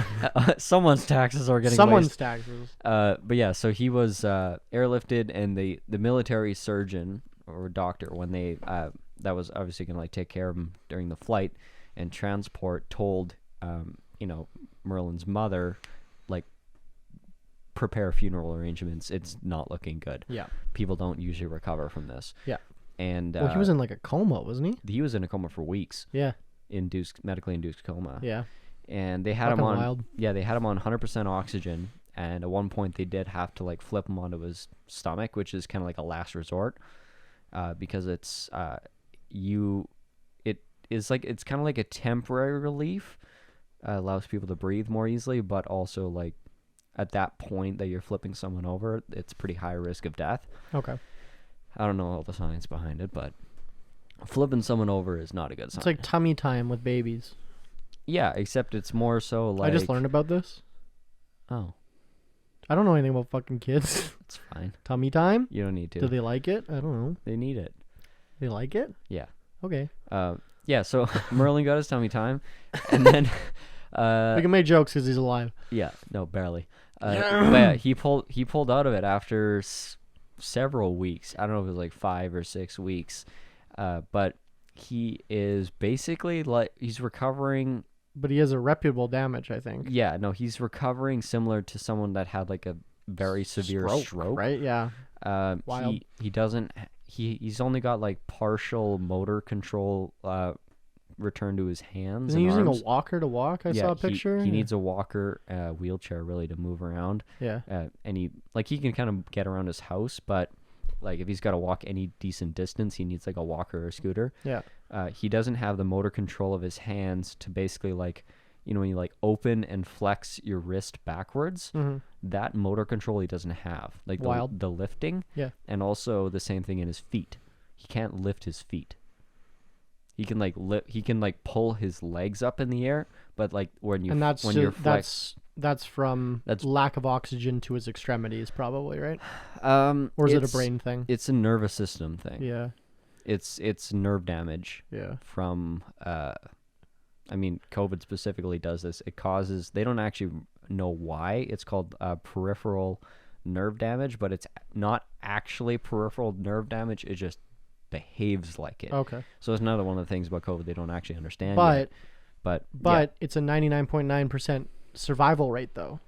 yeah. And he survived, so therefore it's not that bad, even though he has irreparable damage. But don't talk about that. It's a 99% survival rate. This isn't to mention the scarring on his heart and on his lungs, and like you get permanent vision damage. My mom got COVID too, by the way, and she needs new glasses. Like her eyes have gotten significantly worse. Well, but she had almost no symptoms. Our friend, I won't say his name, but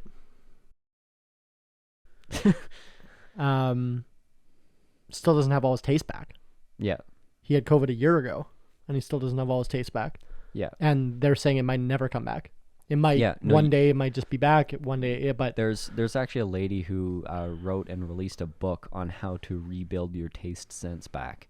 It's almost like learning how to speak again. You have to retrain your brain. Which is so wild. But like your brain basically forgets what things smell like. You don't lose the physical ability to smell. Your brain just forgets. Like the nerves, that's cool. The signals that your nerves are sending to your brain no longer make sense to your brain. So you can like retrain your brain. That's so cool. That's interesting. Yeah, you can regain it. But you have to. But like, so that's the thing that pisses me off is all these like anti-vaxxers are like, well, you have a 99% chance of survival. It's like, yeah.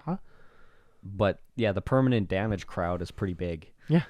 Yeah. Well, and the thing, like I said, my mom had almost no symptoms, and she's permanent vision damage. When we didn't even know how many fatalities Spanish flu caused until like 50 years later, because everyone writing shit down died. Well, no, but partially. A lot of these people that survived, your lungs were permanently damaged, or your heart's permanently damaged, and then you die at 60. Yeah. Instead of 80. Yeah. And that's, attributed to the COVID or the flu, whatever you had, you would have survived longer. Yeah. So we don't even know the full extent of COVID's damage until it'll be a while. But it's just 99% survival, bro. Like, yeah, I've actually had people say to me, "It's like, do you actually know anybody that's had COVID?" I'm like, yeah. Well, my aunt died. Yeah. My aunt died of COVID. She was the 6th person in Manitoba to die. Great. I forgot about that. I never met her. It's like whatever, but like my mom and my grandma knew her, and she passed away. Kid I went to high school with, Jared Dubois. Shout out, buddy. Miss you. Yeah, he's fucking dead. 4 of my mom's clients have died. Yeah, man. Like, and she's got like 400 clients. When we know a bunch of people that have gotten it, and made a full recovery, but we know people that like fuck off, like, and we're not even getting hit as bad as like some places in the States. No. Man, like I feel bad. Like we're kind of cresting the. This is the way I see it is this is like a dry run for the real shit that's about to happen. Oh, we're all gonna fucking die. We're all gonna fucking die. Right? 100%. Because a pandemic with 50% mortality rate is gonna come by. And people will be like, my fucking rights. like it's gonna, like, let's take Haiti as an example.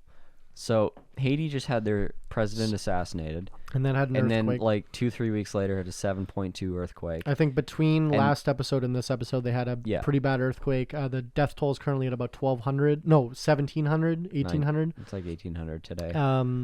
And going up, it'll go up a lot. A lot. Because the last one that was similar size in 2010 killed 160,000 people, or 130,000. It was like 200,000.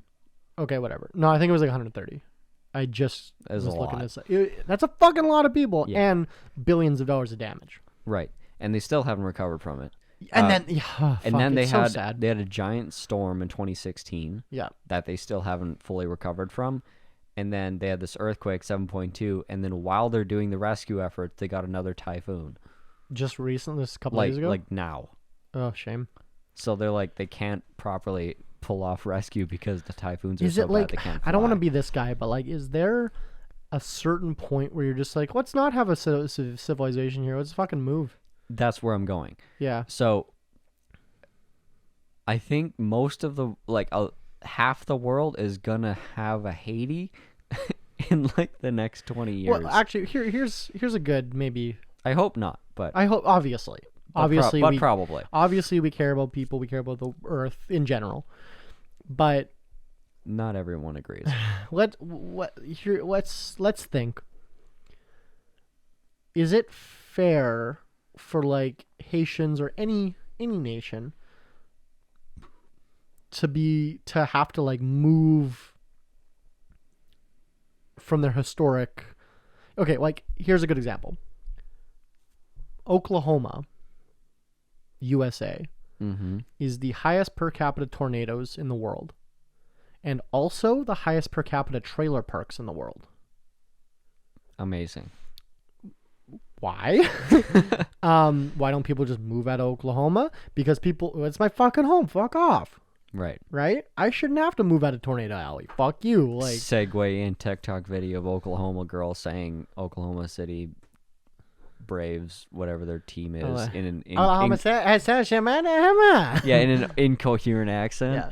But I don't know your teams. Fuck you. Whatever. But same, like, you know, a lot of these Caribbean islands and a lot of, you know, these nations that are at risk of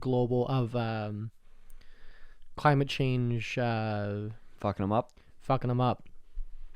Like, it's not fair that they would have to, like, you have to move away from the island that your hundreds of years of ancestors have lived on because we can't drive electric cars. You know what I mean? Like, I mean, we can worry about that right now, but like wait another, 20, 30 years and that'll be Miami, that'll be LA, that'll be Manhattan, that'll be not Winnipeg, Manitoba though. No. Well, it could be. If the river went up 20 feet, 30 feet, we could be in danger. We are going to be the last place. We'll be the last stronghold. No, literally. We could. I'm not even kidding. Yeah. We are the coldest, most central civilization in the world, literally. Yeah, like there's hardly anybody further away from the ocean than us. We're on the same lateral line as Siberia, which Russia used to send people into exile to freeze to death.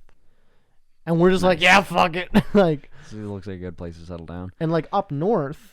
But the difference is we're like well adapted to the climate. We're well adapted to the 100%. extremes. Like you see the news like, oh, this heat wave killed so many people because they don't have AC because they don't get hot weather. It's like, okay, we have AC because we get hot weather, but also really well insulated houses because it gets super cold. Winnipeg is historic. Like fucking England, it'll be 35 and people are dying. Yeah.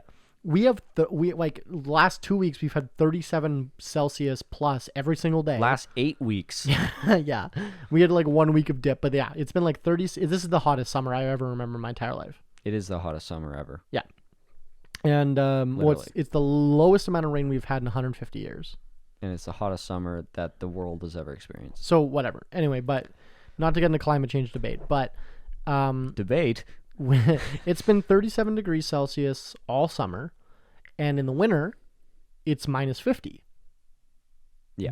Winnipeg, a few years ago, was colder than the surface of Mars. For like a week. For like a week straight. Yeah, no, like... It was colder than the Arctic Circle. People make jokes that Winnipeg is fucking cold and miserable, and we're also hot and miserable. Awesome. But we're a fucking adept like this. We are survivors like this fucking city. Not just in our housing, but our food system, our crops, our infrastructure. Our entire infrastructure can survive the weather going 15 degrees warmer and 15 degrees colder. Our entire infrastructure can survive. Yeah. Because we all plug our cars in. Yeah.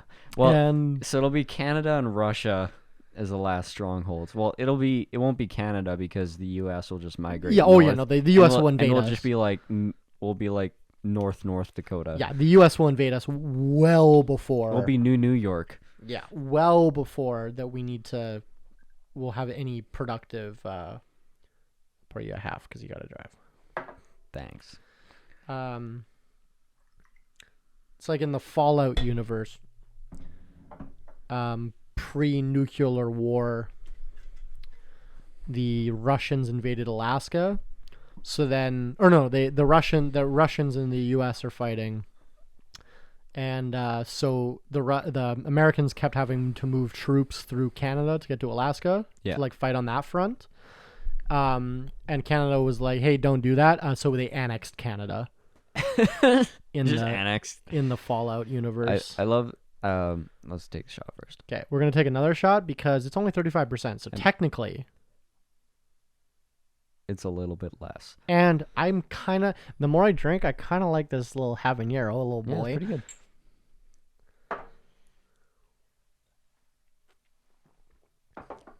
But yeah, I saw the picture the other day of like 50% of Canada lives below this line. I think like 80% lives within 100K of the fucking U.S. border. Yeah, but like the line that was drawn was below the border of most of Canada and just included like Toronto and like Ottawa, Montreal. Yeah. And it's like 50% of Canada lives below this line, and it's like 3% of the country. Well, yeah, 8 million. So like, sure, annex Canada, you can fucking walk through it. Nobody's there. Yeah, that's fair. Well, yeah, like what? Like, what are the Okanogans gonna stop you? It's like there's just a bunch of fucking winemakers, a bunch of winemakers high on free weed, on legal weed. Well, I think Toronto, the greater Toronto area, I think it's like 5 million people, right? And there's a river separating Toronto and fucking Detroit. Yeah. Right? Like, yeah. Well, a lake, but yeah. Well, what's the city that's right on there's a river, and it's Detroit, and then there's a Canadian city in southern Ontario. It might be the GTA. No, I've got to look at a fucking map right now because I've been there like once. Just say Detroit, Canadian city. I'm just gonna look at an actual map. Okay. That's easier. Because I know that border crossing is the most traveled border crossing in Canada, US.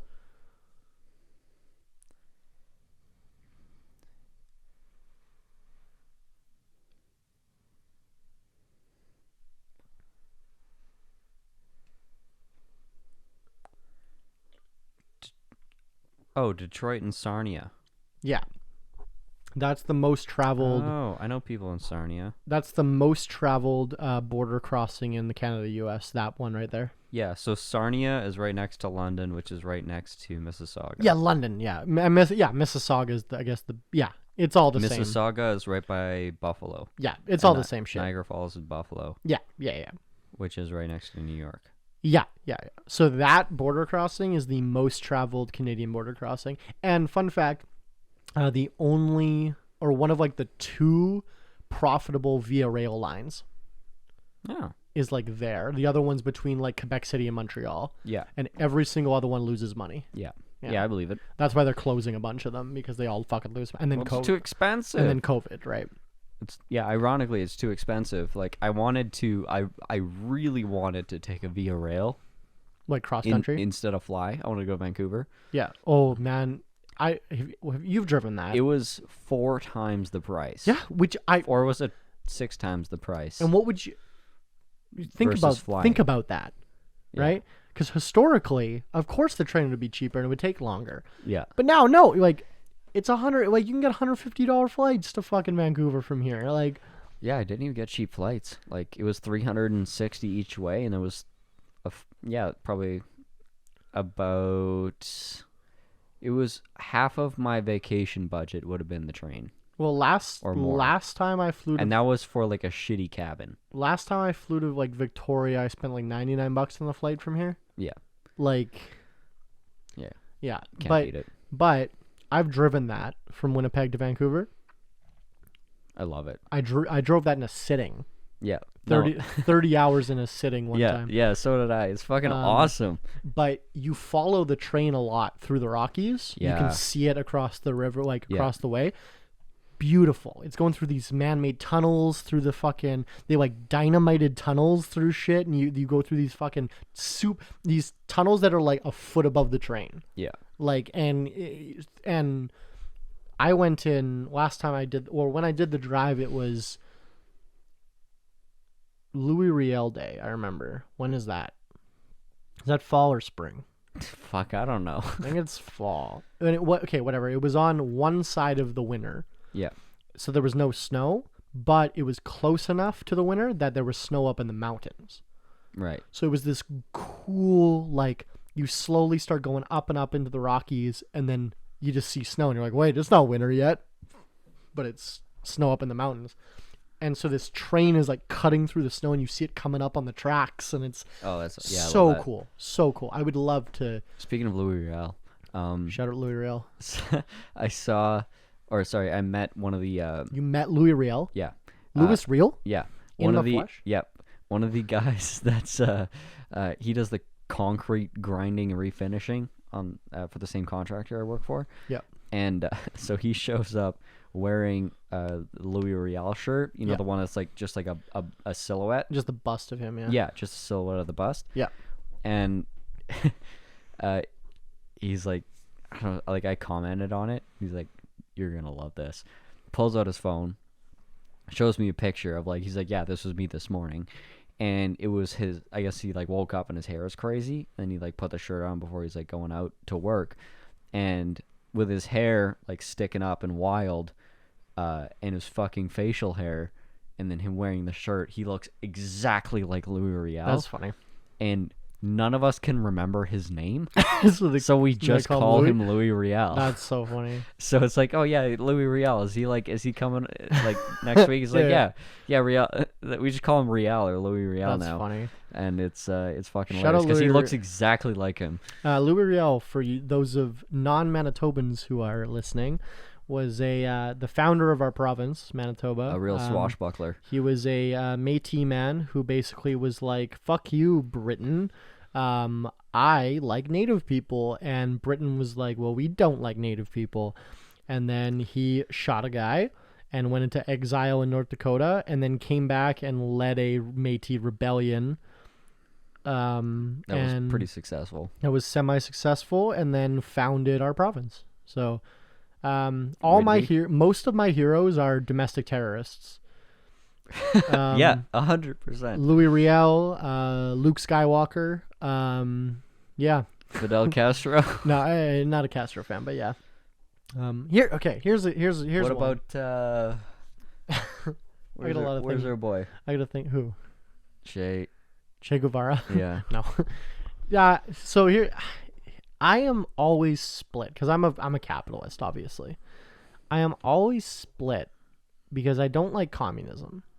Yeah. You know, and Castro and Che Guevara were historically homophobic. Like, they executed gay people, and they were communists, and not only communists, but like hypocrite communists. Like, Castro seized Cohiba cigars and nationalized it. And Havana Club. Just because he liked the cigars. Yeah. So he's like, fuck you. And Havana Club. Yeah. Because that was like their main export. Yeah. So whatever. But I'm not a huge communist fan. But I'm also not a huge American imperialism fan. No. So Batista was a puppet dictator in Cuba that the Americans had put in to keep the economy, to keep that casinos and the fucking economy going. And the people of Cuba rebelled and fucking invaded and took over. I simultaneously respect telling America to go fuck themselves. Yeah. And fighting them. We love a revolutionary. We don't like their politics. But then I don't like communism. Yeah. So I'm very, very split. What's worse? Because I think what America does with their imperialism is fucking just as bad. Yeah. Yeah. So I'm always very split with that kind of, because a lot of the people the revolutionaries that I respect are leftists, are socialist, communist revolutionaries, right? Mm-hmm. Because a lot, like when you start getting on because like, you know, the Democrats are not actually left, right? They're on the right. They're on the authoritarian right. They're just slightly farther left than the Republicans. Slightly.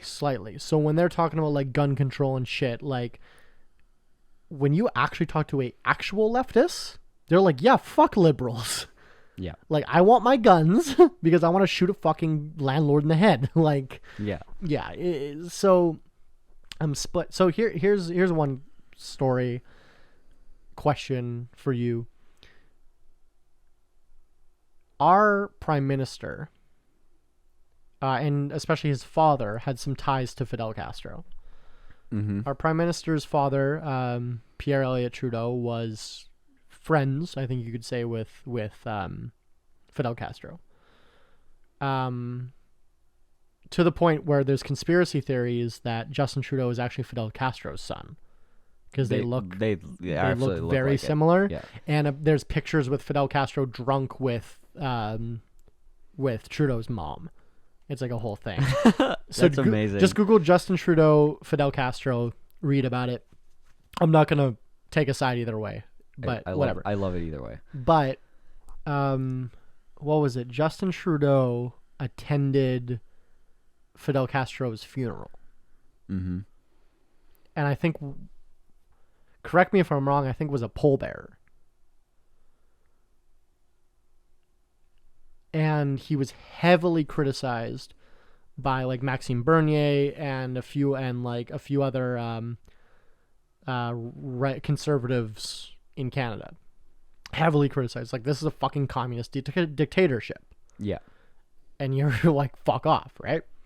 But here's, I said at the time, and I'll say again, these politicians that are speaking out don't understand, like, the streets. Your father and him were homies. Yeah. Your politics don't fucking matter. Like, he's a dead associate. He's a dead homie. Like, you go fucking... Yeah. Yeah, I think being mad at someone for attending a funeral is a stupid idea. You're not endorsing their politics. You're going to their fucking funeral. He's dead, number one. But number two, it's like his father and him were home. Like, it just is what it is. Like, there's a level of respect there. Yeah, especially in politics, because it's the definition of politics, especially when it comes to foreign relations, is you have to build relationships with and associate with people that you don't share your views with. But there's that's politics entirely. There's a level of respect, like your father's allies. Yeah. That just I don't think he had to go. Of course he had to go. Like I don't. And this is coming from a anti-liberal, anti-communist person, which is me. Yeah. Of course he had to go. Like, fuck off. Anyone who is saying he died. Like, no. Like, I like that we're playing political pundits, but really late. This is a business podcast. It's fine. Not a political podcast. Isn't it, though? We should start a political podcast. Then I'd have to do research and have real opinions. You know, okay, here's let's make this commitment right now. When we have enough money to hire somebody to do research for us, we'll start a political podcast. Fuck yeah. Okay. I'm in. When this podcast is self-sufficient enough to have somebody like, here's your research, sir, we'll fucking do it. Sure, we'll just get a Jamie. Exactly. Well, because like someone else could present the facts, and then we could just give our outraged opinions. Yeah, I just need the TLDR. Exactly. Yeah, well, I need literally anything in front of me to just like go off on. Yeah, we have a group chat, you and me and our other friends. We always talk about, we have this mastermind group that we do weekly calls. We're all like business owners or high executives, and we have this group chat, and literally, I think twice this week, somebody sent like an article and started talking about it, and then me and you were both like, can you give us the TLDR? Like, I'm not reading that shit. Can you just sum it up in 2 sentences so I can like talk about it? It's like, I would like to read it, but you just said the short version was 14 pages. I don't fucking time for this shit. I'm going to read that one though. That seemed interesting. Yeah. No, the 14 pages was what I mentioned earlier, the summary of the effectiveness of the occupation of Afghanistan by the U.S. Army. So here's Conspiracy Corner? No. So, it's election time in Canada. Yep. So in America, you have what, 6 months to campaign before you're fucking the election. It's forever. It's like half the time you're in office, you're campaigning. In Canada, it's 6 weeks. Yeah. You campaign for. So we're going to the polls. Today is August the 18th, 2021. We're going to the polls September 20th. Yeah. Election just got called last week.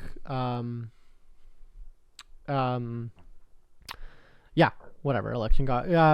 Trudeau has a minority government. He wants a majority government. It's a whole thing. We're not going to talk about how the fucking Canadian politics works, but They just called an election. We're going back to the polls soon. So the Conservative Party, our right-wing party, or right-ish wing, we have farther... it's center-right. Center-right, our center-right party, but there's three major parties. We have the Conservative Party, the Liberal Party, and the NDP Party. Conservatives like center-right, Liberals like left of that, but still kind of right, and then our NDP is like mid-left. Yeah. And those are the three parties that have like 95% of the seats in the House. Or if you don't consider the Bloc a party. No. The Quebec Separatist Party has like 15% of our fucking seats, but only in Quebec. Yeah. It's a whole thing. It's amazing. Don't worry about it, but whatever. And then our Green Party, which is like the environmentalist party, have like 2 seats. And then there's like a bunch of other federal parties, but those are the only ones with seats. But for all intents and purposes, the Liberals and the Conservatives are first and second, and then the NDP is trailing behind. Mm-hmm. But anyway, so our Conservative Party, they just came out with their new slogan for this election, which is "Secure the Future." Sorry, the NDP? No, the Conservatives. Oh, Conservatives. Okay, sorry. Yeah. They just came out, this is like a week ago, they came out with their new slogan, "Secure the Future. Vote Conservative in 2021. I love how you change nothing forever into a slogan. Now that when I read that, I'm like, that sounds kind of familiar to me. But whatever. And then I read this article. And I was like, wait, I have heard that before. So their slogan is "Secure the Future." Now, you at home listening, I would encourage you now to Google 14 words. Or 14/88. I'll read what they are, and then we'll backtrack into them. I don't want to blow my load too. I'm trying to like get better at stories. So now these are the 14 words. Now keep in mind, what was the Conservative Party slogan? Secure the future. Secure the future. Keep that in mind. Here's the 14 words. We must secure the existence of our people and the future for white children. I was going to say this sounds racist before you said the white children part. Yes. So the 14 words, or 1488,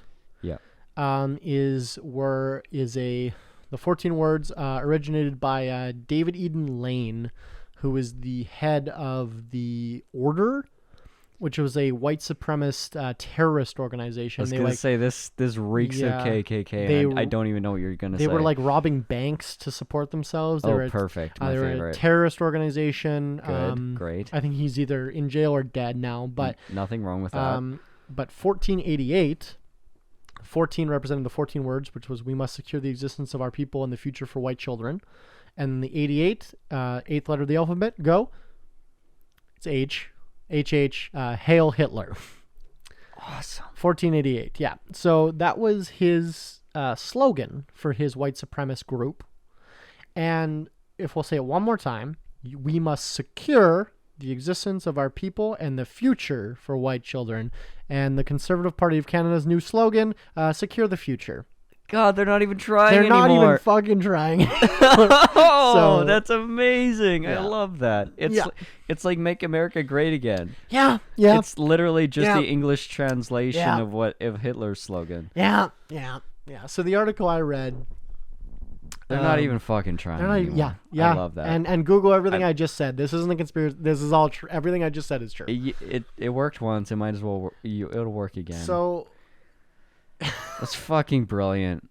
Good job. Good marketing. So I read this. The article I read is like, no, I don't think every Conservative caucus member knows the connection, but I guarantee you the person that wrote that slogan does. Yeah. And I guarantee you the ones that are going to endorse it are either willfully ignorant or compliant.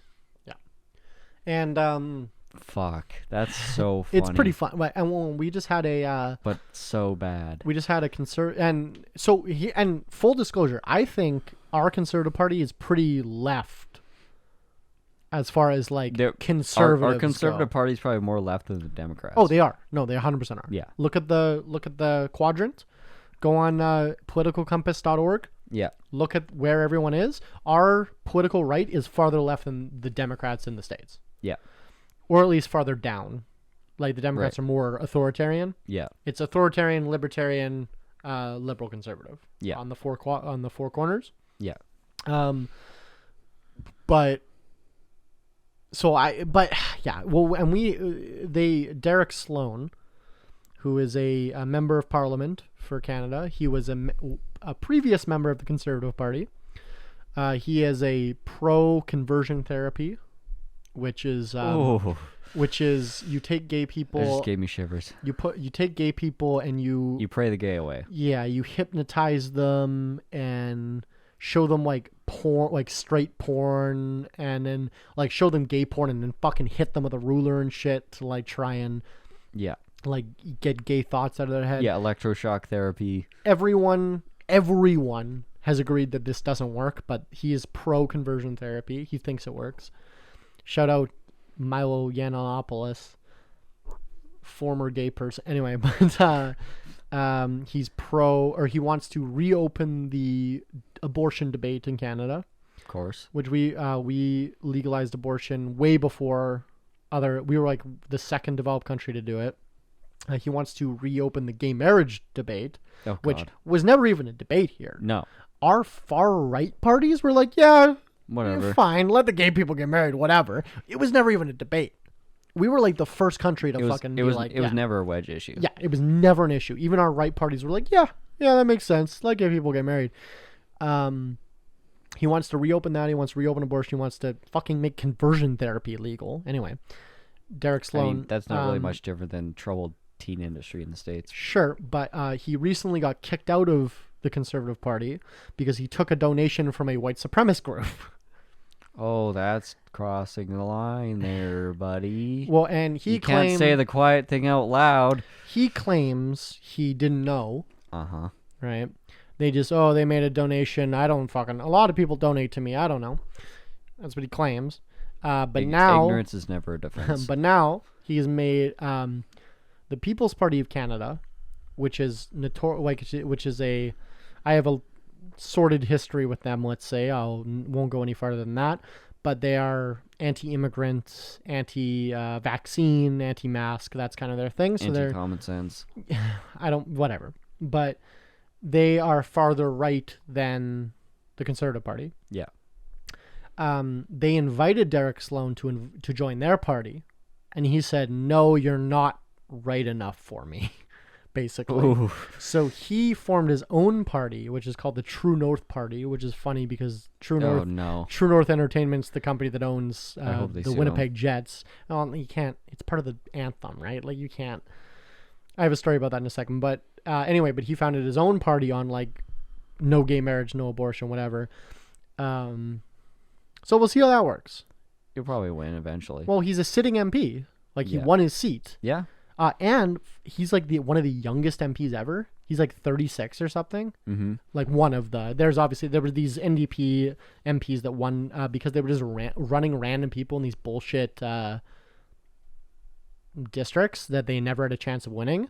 But then there was like this orange wave like 2 elections ago that just like, and so all these like 18-year-olds got elected and they're like, I didn't think I would win. Like, but anyway, but he's like one of the youngest like sitting MPs. And so who knows if let's see if he wins a seat this year. Right, this in 20 days. I'm fully prepared for the very conservative wave of influence. Things are going to get pretty fashy before they get better. Nova Scotia just had their provincial elections, and they went conservative. Yeah, far conservative. Yeah, shit like that. When times go hard, people go conservative. Like, shit's gonna get really fashy. Do you think that's a good times create weak men kind of thing?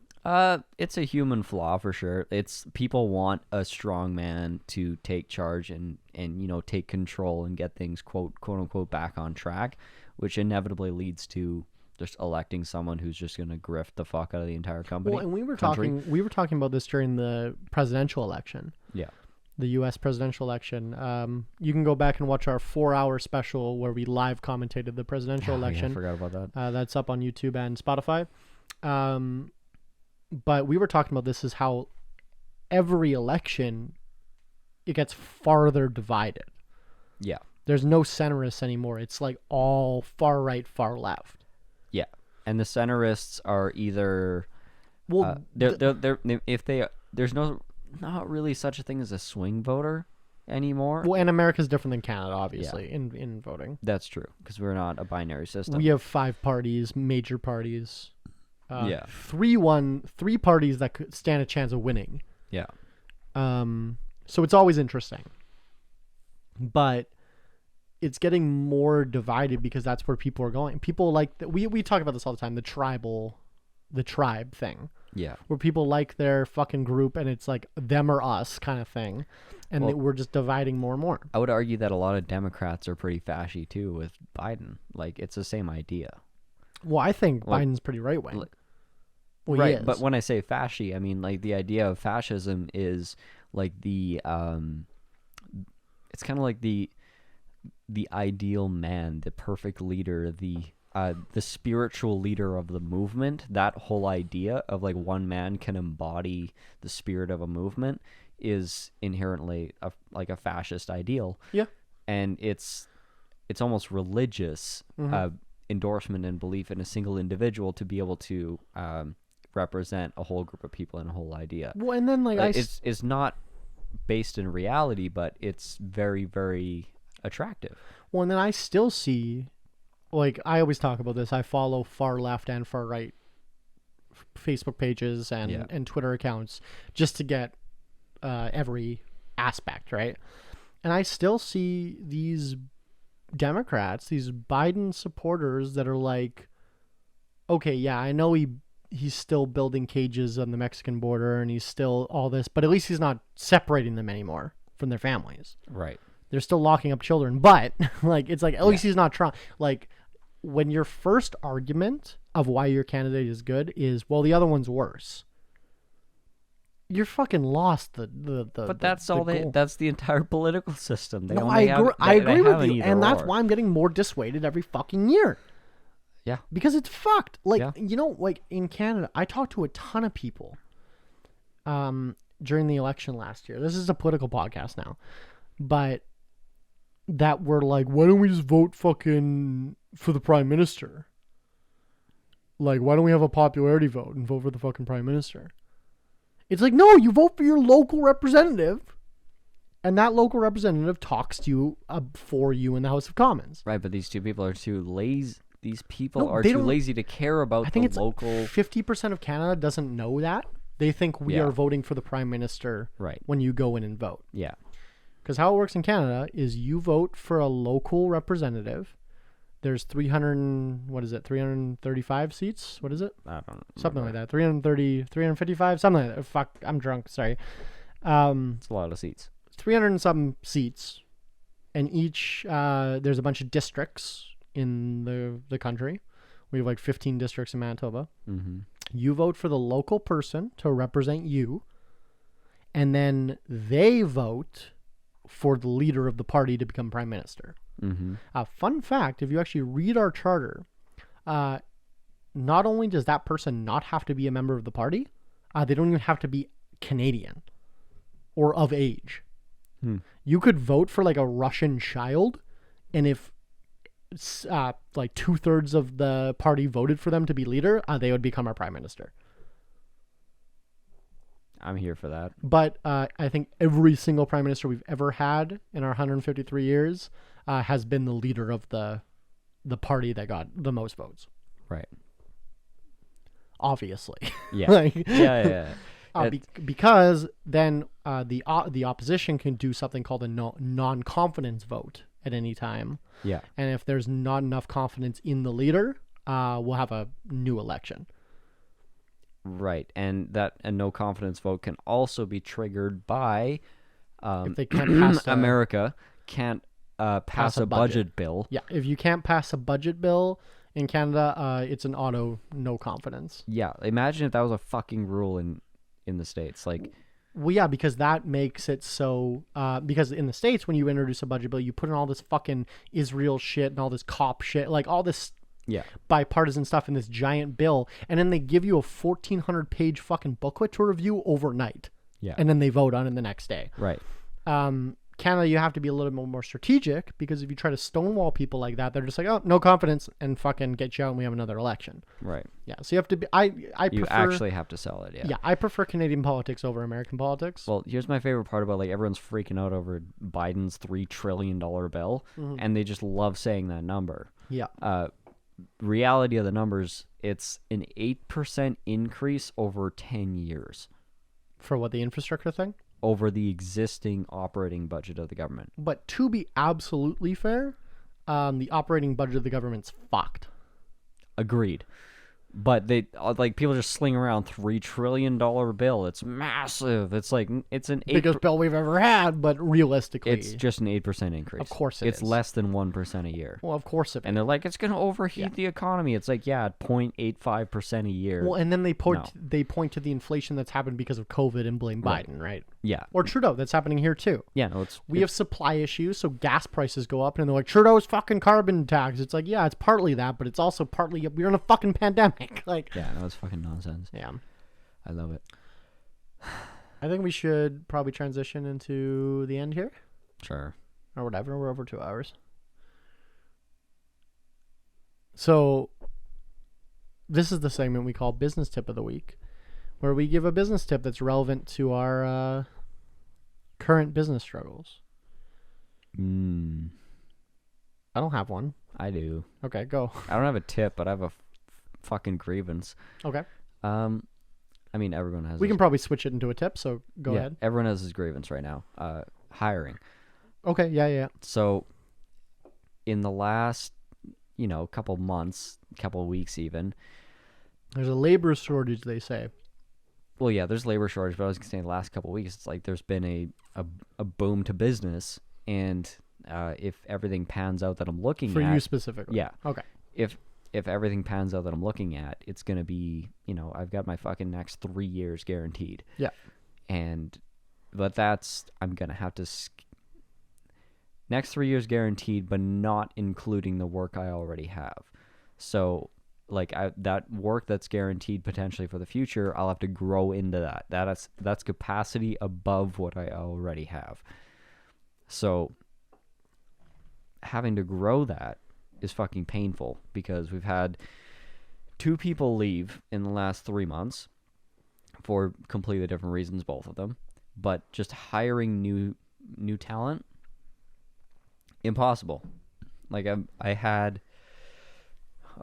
we've put out a couple job posts and whatever, not a single response. Sure. And then I'm talking to other contractors, and they're sending me their leads because they're like, we can't take on any more work. And like, I want to do this job, but I can't because we just don't have the capacity. He's like, yeah, I usually work in the office, but he's like, I've been on the tools for the last 6 weeks. And I'm like, yeah, fucking same. We need more people. We're already running 2 weeks behind or whatever. Absolutely nobody can find the help that they need. And figuring out how and where to find people, like, I cannot stress enough, is like next to raising capital for your business has got to be probably the key competency to any business owner. Of course. And I've got a huge network that's been netting me work, which is awesome.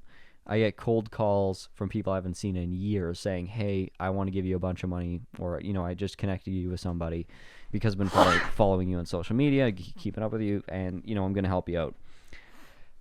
I need that to fucking materialize it to an employee right now. Like yesterday, because it's dry. It's completely dry. Well, like they're a little bit of a tangent, but related. Like they're talking about in the States, at least, there's a huge labor shortage. Yeah. Number one, I think because 100,000 people are dead of COVID. True. But like, I don't know if you've seen some of these fucking, like, these businesses that are like, well, nobody wants to work because they're just on fucking welfare, so we're like closing the doors or whatever. You seen any of these posts? Like, Yeah. these fucking, like, signs indoors. Yeah. It's like, fucking Jim's Taco Shack is closing because fucking welfare bums, all this shit. And then I saw one that's, like, hiring all positions. It's, like, starting wage, $9 an hour. You are a starting level employee looking for the first job. $10 an hour. You're getting skills. You're doing whatever. $11 an hour. You're, like, becoming competent. You can, like, manage people. And then, like, the top one was $15 an hour. You do all listed below and above. You're more competent than the owner. Yeah, basically. Yeah. What the fuck are you talking about? Yeah, no, it's Our starting wage here is $15. Like, in my company, I start people at $15. we're starting at 20. Like Minimum wage. we're starting at 40 grand a year. Minimum wage is $12. Yeah.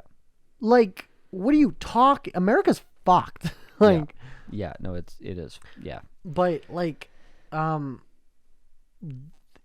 here I'll take a capitalist position. This is the free market. Adapt, baby. Correcting itself. Yeah, no, 100%. If you I can't agree. pay them enough that they Yeah. don't want to work, that is free market, baby. And I said that. and- People working their jobs that they hated change jobs. I agree because I was one of them. Yeah. And I said that online in one of my Shay's Cafe, right? He was like, well, it becomes not free market when the government's Interferes with assistance. interfering, paying CERB, paying relief. What's your stomach doing? It's the fucking habaneros.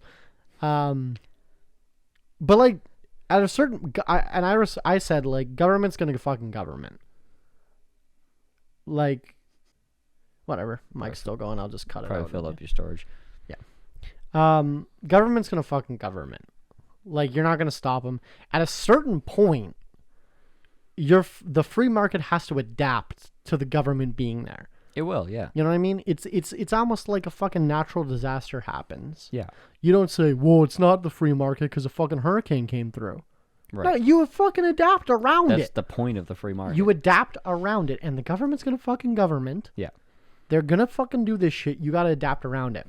And if nobody wants to work for you for fucking $10 an hour, that's the fucking market telling you you suck. You know what? You know what I did when I couldn't afford to pay people $15 an hour? I worked 16 hours a day and didn't sleep. Right. Fucking pussies.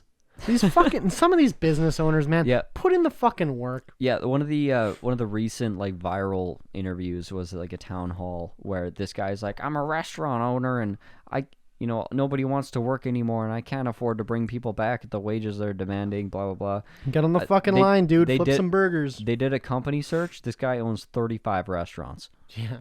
They're like, you're not a small business owner. You're worth, $20 million. Dude, and you're bitching that you can't increase pay from 11 to dude, 12.50. if I can't hire for labor, I go do the labor myself. Well, if you can't hire for labor, change your fucking business model. Or do it your fucking self. Go flip some fucking if you burgers. own I don't know. 35 if you own 35 restaurants, flipping Sell a burgers, restaurant, dick. flipping burgers won't solve your problem. Maybe liquidating a tenth of your assets. Probably liquidating two locations. The rent Right. would pay employees for the rest. You know what I mean? Right. Liquidate, consolidate, increase profits. Like one of the biggest tile guys in the city that I recently spoke to, big talker, literally fucking loud person, walks in. He's like, you know what? Let me teach you something. Let me tell you a little bit about business. And he went from like 44 employees down to 20, and he said he makes twice as much money. I think at a certain point, you're blaming the government because you're 100%. a shitty business owner. 100%. People that are And this is coming from a like anarcho-capitalist. yeah, fucking deal with it. Get better because I don't give a shit. The guy, what are you gonna do? I don't blame protest. They're gonna stop. No, they're not. You can't fucking win. Yeah, I don't blame anybody. Like, we're gonna get the word out. And like one of the employees we just lost, we're talking about starting a design division of the company. Yeah. Where we incorporate interior or like full home design into our services. And this guy that we just lost, he's going to school for architecture in Ottawa. Hire him back. Yeah, no, well, I'm like, me and my partner were talking about it. We're like, we're bitching about the fact that we're losing this guy. Can't find anybody. I'm like, well, what if we actually start the design shop we've been talking about? And I just like yell down to the other guy. I'm like, yo, you want a job? He's like, what? He's like currently employed, right? I'm like, you want a job? He's like, I'm like, when you get back from school, you want a job as a designer, as an architect? He's like, fuck yeah. He's like, yeah, I want to come back. He's like, I want to come back. I just don't want to do tile. Yeah, like so he's 100% on board of the company and the culture. He just doesn't want to do the job anymore. So my business tip of the day then, fucking adapt. Yeah, fucking adapt. I don't give a shit. Level up because your employees want to and like, you're not. You fucking do not call me a fucking commie, and because you know, if you listen to anything I say, I'm fucking farther right than you, bitch. But I'm kind of drunk, but I'm being hyperbolic. I'm not actually mad, but aren't you though? You're not gonna beat the fucking they're gonna government. Yeah. They're gonna be fucking inefficient. They're gonna waste your fucking money. Adapt, motherfucker. Yep. Don't get on TV and bitch that you can't fucking hire employees. I have never asked for fucking help. Adapt to the entropy. Fucking just adapt, man. Like, okay, I'll put it. That's a bad tip. Here's just adapt. Yeah, that's a bad tip. Here's my business tip: is don't feel bad about having to shift greatly to meet new demand or to meet new things. Don't think that your business plan, just because it worked historically, that it'll work forever. Yeah. Including how you treat, train, and use employees. Of course. That's one of the biggest part of a growing business. You know, you can probably, any of you listening could probably do $0 to $100,000 a year practically by yourself. Yeah. By yourself or with minimum wage employees. But to grow any farther past that, like, you just need people. Yeah. It's part of the fucking business. And the service industry is notoriously brutal on their staff. Yeah. And they're suffering. Wow, surprise. Wow, yeah. I like to think I treat my people well. We have I pay above minimum wage. We have a bonus structure that they can earn up to $35 an hour. Yeah. You know, it's like, yeah, and we're talking about like paying 60% above minimum and a potential equity and trust structure where you can build like lifetime equity in the company and build wealth. And I think as an employee. I think that, you know, Amazon and Apple, these companies you hear about on the news, I think those might be the anomaly. Yeah. Right? I think the average Joe running a business will get farther by treating their people better. Yes. Than by just exploiting. Well, Amazon does, but not to the bottom level. Sure. I'm sure they have great compensation plans and like they have great for the middle management. They have everything Did you have a business tip? Middle and corporate management. I don't think you My said business tip is basically fucking adapt because yeah, well hiring's hard and put your brain to it, and right now you know, I don't really have a solution, unfortunately. I'll let you know when I do. But realizing that the way that you've been doing it, which was probably pretty easy, which is like, I got some work to do, call around to my friends, see who's looking for work, and maybe somebody that I know knows somebody, and they can come work for me, and then it's a pretty easy start because it's, you know, it's your warm market, it's your second circle of friends, and you can get an employee that way. A lot of people rely on that, and maybe that's just not how it works anymore. Maybe you have to get good at cold interviews. So, I don't know, look at the options and try something different because what you're doing isn't fucking working. You know, and I always, it's kind of a, I don't want to be like, pull yourself up by the bootstraps thing, but like at a certain point, sometimes you just suck. Like, I'll quote Dwight Schrute. It's like, not everything's a lesson, Ryan. Sometimes you just fail. I think saying like, you just suck is almost like using the bootstraps thing. Because, like, conservatives will often say to liberals, you're only poor because you're dumb. And you haven't worked hard enough. You haven't worked hard enough. Pull yourself up by the bootstraps. Conservatives will say, like, yeah, pull yourself up by the bootstraps, live within your means, work harder, get smarter, right? Stop inflation. So I love throwing that back at conservatives when they're bitching about, oh, fucking these liberals don't want to come work because they're on welfare. I'm like, no, you just suck. You work harder, bootstrap it. Sometimes you just fucking suck. Yeah. You're not a good employee. You're not a good manager. Your business doesn't draw anybody. It's not exciting. The work that you have no longer stimulates anyone. You micromanage shit. You've automated shit to where you've destroyed all the fun out of everything. Yeah. Your profit margin kills everyone's joy. Yeah, and I don't have a labor shortage in my business, and I don't know, like some entrepreneurs shouldn't be entrepreneurs, you know what I mean? Like, do you call yourself an entrepreneur when people ask you? People don't ask me, number one. I network a lot.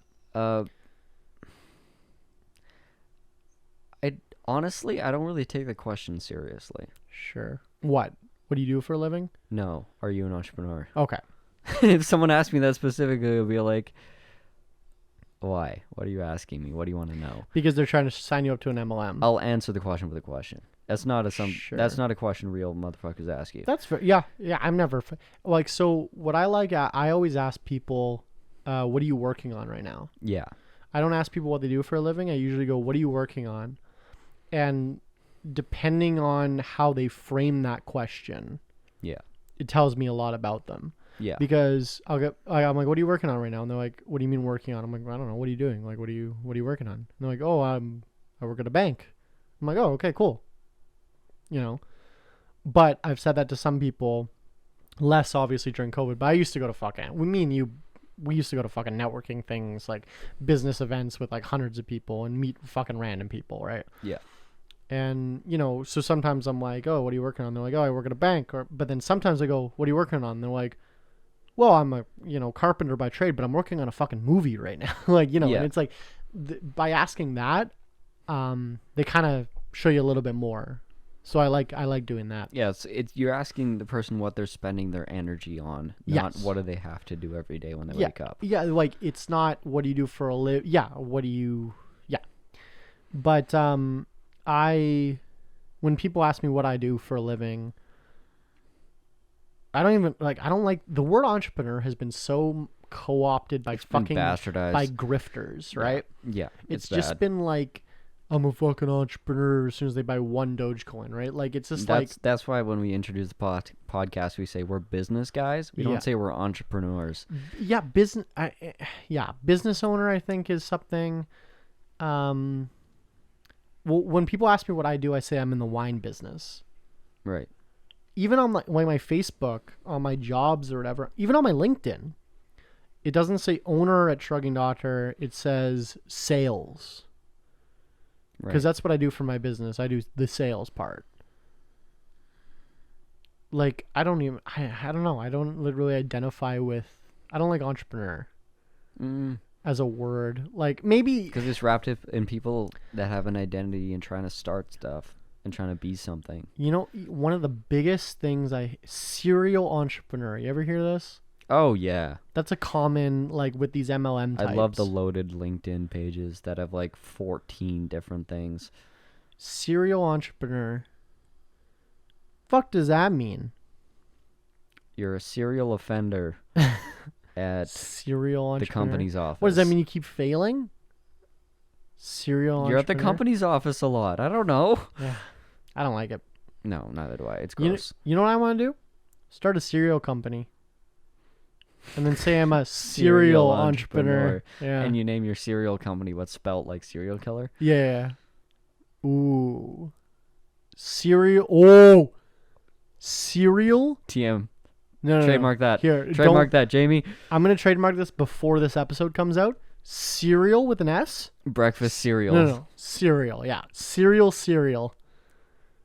No, just breakfast cereal. No, I like. You can make your own company. Cereal with an S, cereal with a C. Cereal. We are cereal. You go ahead. you trademark the shit out of that. I'm gonna fucking register that business before this episode comes out. Do it. Spend your money. I don't care. It's like $60 to fucking register a business. It absolutely is. To register a name. No. Not to form a corporation. Yeah, no, to register a sole proprietorship. It's okay. $65, I think. Okay. Maybe, yeah, okay. It's like $300 to do a corporation plus lawyer fees, but right. You can register a corporation by yourself, but you probably shouldn't. Right. That's my second business tip of the day. I'm just sore about my lawyer fees. It's fine. I pay a lot in lawyer fees. It's 100% worth it. Form a corporation, 100%. Don't do it yourself. Don't do it yourself. Form a corporation. If I say, where did you do your annual minutes, and you don't have a good answer, you're going to jail. You better not have a fucking corporation. You're going to jail. You're going to fucking jail. America, though, has most of our 60% of our listeners are American, according to my statistics. Nice. You have LLCs. I love LLCs. Which are they're cheaper than corporations, but you get the same liability or the same lack of liability. Yeah. Lack of liability corporation. Yeah, limited liability. LLCs are great. Look into forming an LLC if you want to start a business. We don't have that in Canada. We just have sole proprietorships, partnerships, and then corporations. Yeah. But an LLC is like the ease of a partnership with the benefits of a corporation. LLCs are great, but we just don't have those in Canada. But if you're Canadian, you're listening to this, and you have a business that's a sole proprietorship or a partnership, spend the money, make it a corporation. The tax savings alone will pay for the corporation. Especially if you're in a business where you might potentially get sued or fucked over. But not even just the taxes. Yeah. If you're planning on making more than $30,000 a year as the business, you'll save money on taxes if you become a corporation. Yeah. Yep. It's like half the tax rate that you pay as an individual. Yep. Yeah. That was one of the best things I did early on in my business. Yep. Yeah. That was a lot of business tips. But I hate these people. Well, number one, I hate people that think being an entrepreneur is drop shipping shit on eBay. Shit on eBay or joining an MLM. Yeah. There's a Always Sunny in Philadelphia clip where Danny DeVito gets called back to like run the company that he founded or whatever, right? And they're like getting fit with these like 90s bright suits with the suspenders and shit. And Charlie Day asks Danny DeVito, he's like, what is the company, what do we make? And Danny DeVito goes, we make money. He's like, no, but like, what do we produce? He's like, we produce profits. Like, he's like, no, like, what do we do? Whatever, right? And it's just like, that's such a, like, it's funny, but like, then I think about it, it's like, I know so many people like that. They're like, well, no, it's just like, we buy and sell. We just make money. Yeah. I manufacture a product and sell it. You literally build things. Like, yeah, I create value out of piles of shit.